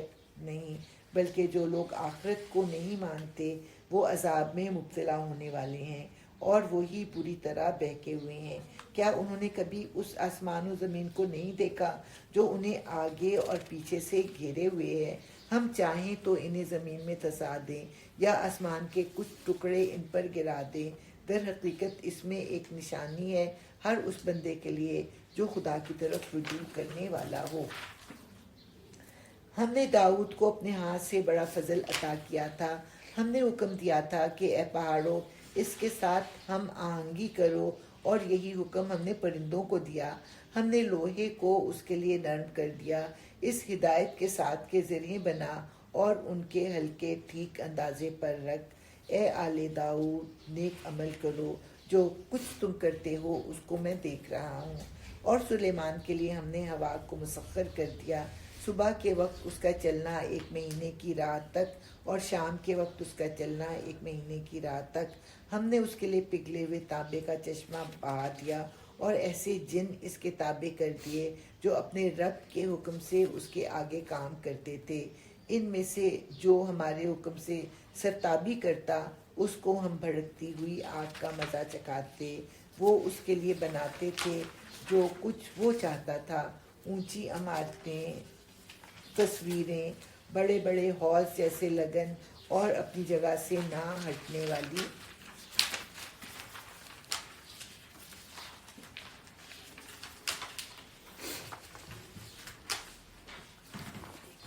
بھاری دیگیں. اے آل داؤد عمل کرو شکر کے طریقے پر، میرے بندوں میں کم ہی شکر گزار ہیں. پھر جب سلیمان پر ہم نے موت کا فیصلہ نافذ کیا تو جنوں کو اس کی موت کا پتہ دینے والی کوئی چیز اس گھن کے سوا نہ تھی جو اس کے عصا کو کھا رہا تھا. اس طرح جب سلیمان گر پڑا تو جنوں پر یہ بات کھل گئی کہ اگر وہ غیب کے جاننے والے ہوتے تو اس ذلت کے عذاب میں مبتلا نہ رہتے. یعنی کہ حضرت سلیمان کھڑے ہوئے تھے، اپنے عصا پر ٹیک لگائے اور وہ مر گئے، اور ٹیک لگائے وہ ان کا جسم جو تھا وہ کھڑا رہا. اور جو جن تھے وہ نظر اٹھا کے دیکھتے کہ ہاں یہ ہمیں دیکھ رہے ہیں تو کام کرنے لگ جاتے. پتہ کتنا عرصہ گزر گیا، یہاں تک کہ دیمک نے عصا کو کھایا، اور عصا جب ٹوٹ کے گرا تو حضرت سلیمان بھی گر گئے. اور پھر جنوں کو پتہ لگا کہ یہ تو فوت ہو گئے ہیں. پھر ان کو احساس ہوا کہ ہم جو غیب جاننے کے دعوے دار تھے ہم غلط تھے. اب آ گیا سبا کا ذکر. جیسا کہ ابھی میں نے بتایا کہ انہوں نے آبپاشی کا بہترین نظام جو تھا وہ قائم کیا تھا. ایک بڑا بند تھا اور اس کے بعد چھوٹے چھوٹے بند تھے. سبا کے لیے ان کے اپنے مسکن ہی میں ایک نشانی موجود تھی، 2 باغ دائیں اور بائیں.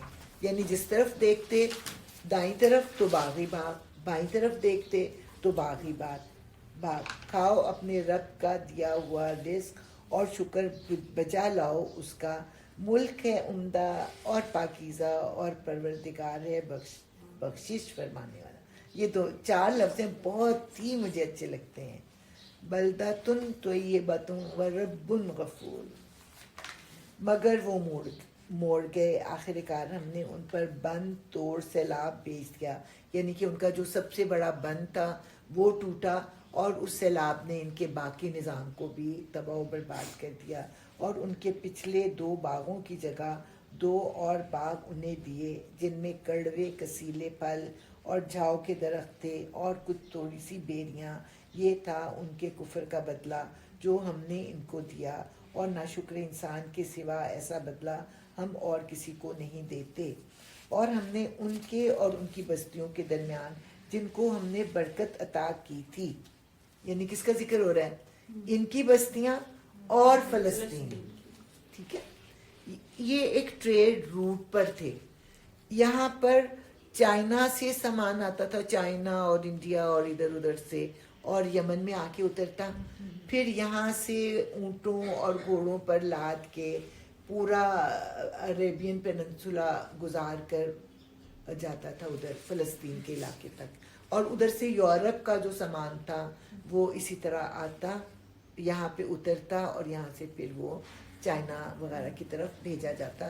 ٹریڈ روٹ پر تھے، اور اس روٹ پر اتنا امن و امان تھا کہ تھوڑے تھوڑے فاصلے پر جیسے ریسٹ ایریاز جو ہیں وہ بنائے گئے تھے.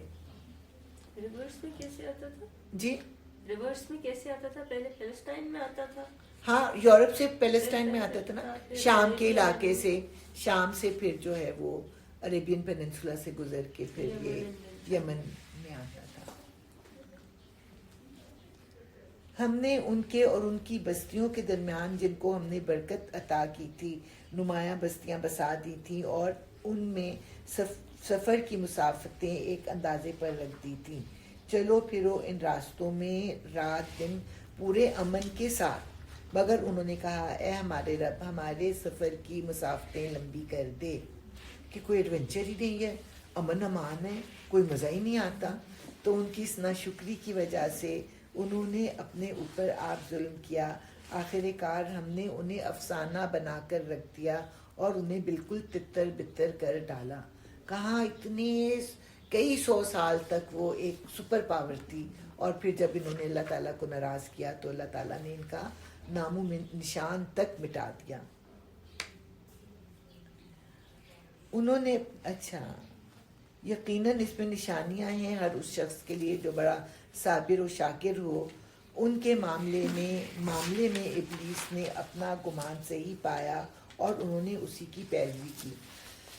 مجھے جب کبھی ڈرائیو کرتے ہوئے کوئی آ جاتی ہے نا کوئی رکاوٹ یا کوئی یو ٹرن آتا ہے تو مجھے یہ آیت یاد آ جاتی ہے. کیونکہ جب ہم لوگ آئے تھے جہاں مرضی چلے جائیں, چھوٹے چھوٹے راستے تھے, اور اب جو ہے لمبے لمبے یو ٹرن, لمبی لمبی جو ہے وہ رکاوٹیں آ جاتی ہیں.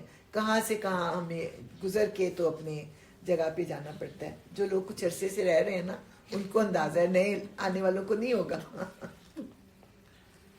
تو مجھے یہ جب آگے کوئی آتا ہے یو ٹرن جب آگے بن گیا تو مجھے آتا ہے کہ دیکھو ہماری سفر کی رکاوٹ جو ہے مسافتیں کتنی لمبی ہو گئی ہیں. اچھا, ان کے معاملے میں ابلیس نے اپنا گمان صحیح پایا اور انہوں نے اسی کی پیروی کی بجز ایک تھوڑے سے گروہ کے جو مومن تھا. ابلیس کو ان پر کوئی اقتدار حاصل نہ تھا, مگر جو کچھ ہوا وہ اس لیے ہوا کہ ہم یہ دیکھنا چاہتے تھے کہ کون آخرت کا ماننے والا ہے اور کون اس کی طرف سے شک میں پڑا ہوا ہے. تیرا رب ہر چیز پر نگران ہے. اے نبی صلی اللہ علیہ وسلم ان مشرکوں سے کہو اے نبی صلی اللہ علیہ وسلم ان مشرکین سے کہو کہ پکار دیکھو اپنے ان معبودوں کو جنہیں تم اللہ کے سوا اپنا معبود سمجھے بیٹھے ہو. وہ نہ تو آسمانوں میں کسی ذرہ برابر چیز کے مالک ہیں نہ زمین میں. وہ آسمان و زمین کی ملکیت میں شریک بھی نہیں. ان میں سے کوئی اللہ کا مددگار بھی نہیں ہے, اور اللہ کے حضور کوئی شفاعت بھی کسی کے لیے نافع نہیں ہو سکتی بجز اس شخص کے جس کے لیے اللہ نے سفارش کی اجازت دی ہو. حتیٰ کہ جب لوگوں کے دلوں سے گھبراہٹ دور ہوگی تو وہ سفارش کرنے والوں سے پوچھیں گے کہ تمہارے رب نے کیا جواب دیا. وہ کہیں گے ٹھیک ہی جواب ملا ہے اور وہ بزرگوں برتر ہے. اے نبی صلی اللہ علیہ وسلم ان سے پوچھو کون تم کو آسمانوں اور زمین سے رزق دیتا ہے. کہو اللہ. اب لا محالہ ہم میں اور تم میں سے کوئی ایک ہی ہدایت پر ہے یا کھلی گمراہی میں پڑا ہوا ہے. ان سے کہو جو قصور ہم نے کیا ہو اس کی کوئی باز پرس تم سے نہ ہوگی, اور جو کچھ تم کر رہے ہو اس کی کوئی جواب طلبی ہم سے نہیں کی جائے گی. کہو ہمارا رب ہم کو جمع کرے گا, پھر ہمارے درمیان ٹھیک ٹھیک فیصلہ کر دے گا. وہ ایسا زبردست حاکم ہے جو سب کچھ جانتا ہے. ان سے کہو ذرا مجھے دکھاؤ تو صحیح وہ کون ہستیاں ہیں جنہیں تم نے اس کے ساتھ شریک لگا رکھا ہے. ہرگز نہیں, زبردست اور دانا تو بس وہ اللہ ہی ہے. اور اے نبی صلی اللہ علیہ وسلم ہم نے تم کو تمام ہی انسانوں کے لیے بشیر و نذیر بنا کر بھیجا ہے, مگر اکثر لوگ جانتے نہیں ہیں. یعنی قیامت تک کے لیے تمام لوگوں کے لیے بشیر اور نذیر بنا کر بھیجا ہے. یہ لوگ تم سے کہتے ہیں وہ قیامت کا وعدہ کب پورا ہوگا. اگر تم سچے ہو کہو تمہارے لیے ایک ایسے دن کی میعاد مقرر ہے جس کے آنے میں نہ ایک گھڑی بھر کی تاخیر تم کر سکتے ہو اور نہ ایک گھڑی پہلے اسے لا سکتے ہو. یہ کافر کہتے ہیں ہم ہرگز اس قرآن کو نہ مانیں گے اور نہ اس سے پہلے آئی ہوئی کسی کتاب کو تسلیم کریں گے. کاش تم دیکھو ان کا حال اس وقت جب یہ ظالم اپنے رب کے حضور کھڑے ہوں گے. اس وقت یہ ایک دوسرے پر الزام دھریں گے. جو لوگ دنیا میں دبا کر رکھے گئے تھے وہ بڑے بننے والوں سے کہیں گے کہ اگر تم نہ ہوتے تو ہم مومن ہوتے. وہ بڑے بننے والے ان دبے ہوئے لوگوں کو جواب دیں گے کیا ہم نے تمہیں اس ہدایت سے روکا تھا جو تمہارے پاس آئی تھی؟ نہیں، بلکہ تم خود مجرم تھے. وہ دبے ہوئے لوگ ان بڑے بننے والوں سے کہیں گے نہیں، بلکہ شب و روز کی مکاری تھی جب تم ہم سے کہتے تھے کہ ہم اللہ سے کفر کریں اور دوسروں کو اس کا ہمسر ٹھہرائیں. آخر کار جب یہ لوگ عذاب دیکھیں گے تو اپنے دلوں میں پچھتائیں گے اور ہم ان منکرین کے گلوں میں توق ڈال دیں گے. کیا لوگوں کو اس کے سوا اور کوئی بدلہ دیا جا سکتا ہے کہ جیسے اعمال ان کے تھے ویسی ہی جزا وہ پائیں؟ کبھی ایسا نہیں ہوا کہ ہم نے کسی بستی میں ایک خبردار کرنے والا بھیجا ہو اور اس بستی کے کھاتے پیتے لوگوں نے یہ نہ کہا ہو کہ جو پیغام تم لے کر آئے ہو اس کو ہم نہیں مانتے. انہوں نے ہمیشہ یہی کہا کہ ہم تم سے زیادہ مال اور اولاد رکھتے ہیں اور ہم ہرگز سزا پانے والے نہیں ہیں. اے نبی صلی اللہ علیہ وسلم ان سے کہو میرا رب جسے چاہتا ہے کشادہ رزق دیتا ہے اور جسے چاہتا ہے نپا تلا عطا کرتا ہے، مگر اکثر لوگ اس کی حقیقت نہیں جانتے. یہ تمہاری دولت اور تمہاری اولاد نہیں ہے جو تمہیں ہم سے قریب کرتی ہو، ہاں مگر جو ایمان لائے اور نیک عمل کرے. یہی لوگ ہیں جن کے لیے ان کے عمل کی دوہری جزا ہے اور وہ بلند و بالا عمارتوں میں اطمینان سے رہیں گے. رہے وہ لوگ جو ہماری آیات کو نیچا دکھانے کے لیے دوڑ دھوپ کرتے ہیں تو وہ عذاب میں مبتلا ہوں گے. اے نبی صلی اللہ علیہ وسلم ان سے کہو میرا رب اپنے بندوں میں سے جسے چاہتا ہے کھلا رزق دیتا ہے اور جسے چاہتا ہے نپاتلا دیتا ہے. جو کچھ تم خرچ کر دیتے ہو اس کی جگہ وہی تم کو اور دیتا ہے. وہ سب رازقوں سے بہتر رازق ہے. اور جس دن وہ تمام انسانوں کو جمع کرے گا پھر فرشتوں سے پوچھے گا کیا یہ لوگ تمہاری ہی عبادت کیا کرتے تھے؟ تو وہ جواب دیں گے پاک ہے آپ کی ذات، ہمارا تعلق تو آپ سے ہے نہ کہ ان لوگوں سے. دراصل یہ ہماری نہیں بلکہ جنوں کی عبادت کرتے تھے، ان میں سے اکثر انہی پر ایمان لائے ہوئے تھے. اس وقت ہم کہیں گے کہ آج تم میں سے کوئی نہ کسی کو فائدہ پہنچا سکتا ہے نہ نقصان، اور ظالموں سے ہم کہہ دیں گے کہ اب چکھو اس عذاب جہنم کا مزہ جسے تم چھٹلایا کرتے تھے. ان لوگوں کو جب ہماری صاف صاف آیات سنائی جاتی ہیں تو یہ کہتے ہیں کہ یہ شخص تو بس یہ چاہتا ہے کہ تم کو ان معبودوں سے برگشتہ کر دے جن کی عبادت تمہارے باپ دادا کرتے آئے ہیں، اور کہتے ہیں یہ قرآن محض ایک جھوٹ ہے گڑا ہوا. ان کافروں کے سامنے جب حق آیا تو انہوں نے کہہ دیا یہ تو سری جادو ہے، حالانکہ نہ ہم نے ان لوگوں کو پہلے کوئی کتاب دی تھی کہ یہ اسے پڑھتے ہوں اور نہ تم سے پہلے ان کی طرف کوئی متنبع کرنے والا بھیجا تھا. ان سے پہلے گزرے ہوئے لوگ جھٹلا چکے ہیں. جو کچھ ہم نے انہیں دیا تھا اس کے عشر عشیر کو بھی یہ نہیں پہنچے، مگر جب انہوں نے میرے رسولوں کو جھٹلایا تو دیکھ لو میری سزا کیسی سخت تھی. تو ان آیات میں اللہ تعالیٰ بتا رہے ہیں کہ آپ کے آنے سے پہلے عرب کے رہنے والوں میں کوئی نبی اور رسول نہیں آیا تھا، اور ان کے آس پاس جو رسول آئے تھے ان کی قوموں کا یہ انجام بھی دیکھ چکے ہیں، لیکن یہ عبرت نہیں پکڑتے. اے نبی صلی اللہ علیہ وسلم ان سے کہو میں تمہیں بس ایک بات کی نصیحت کرتا ہوں، خدا کے لیے تم اکیلے اور دو مل کر اپنا دماغ لڑاؤ اور سوچو تمہارے صاحب میں آخر ایسی کون سی بات ہے جو جنون کی ہو. اب یہ کہ ان کو عقل سے سمجھایا جا رہا ہے کہ جب تم گروپ میں ہوتے ہو تو وہ پھر موب مینٹیلٹی ہو جاتی ہے نا، تو تم کبھی اکیلے بیٹھ کے سوچنا اچھا محمد نے یہ کہا، نہیں یہ تو ٹھیک بات ہے، محمد نے یہ کہا تو اس میں غلط کیا ہے. یعنی جب اکیلے تم میری باتوں پہ غور کرو گے یا دونوں مل کے دو بیٹھ کے آپس میں مل کے سوچو گے تو تمہیں پتہ لگے گا کہ میں کوئی جنونی نہیں ہوں. وہ تو ایک سخت عذاب کی آمد سے پہلے تم کو متنبع کرنے والا ہے. ان سے کہو اگر میں نے تم سے کوئی اجر مانگا ہے تو وہ تم ہی کو مبارک رہے. میرا اجر تو اللہ کے ذمے ہے اور وہ ہر چیز پر گواہ ہے.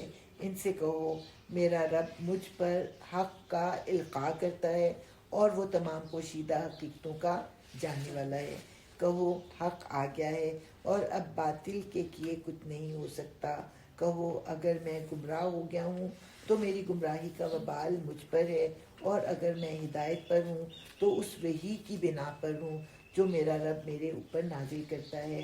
وہ سب کچھ سنتا ہے اور قریب ہی ہے.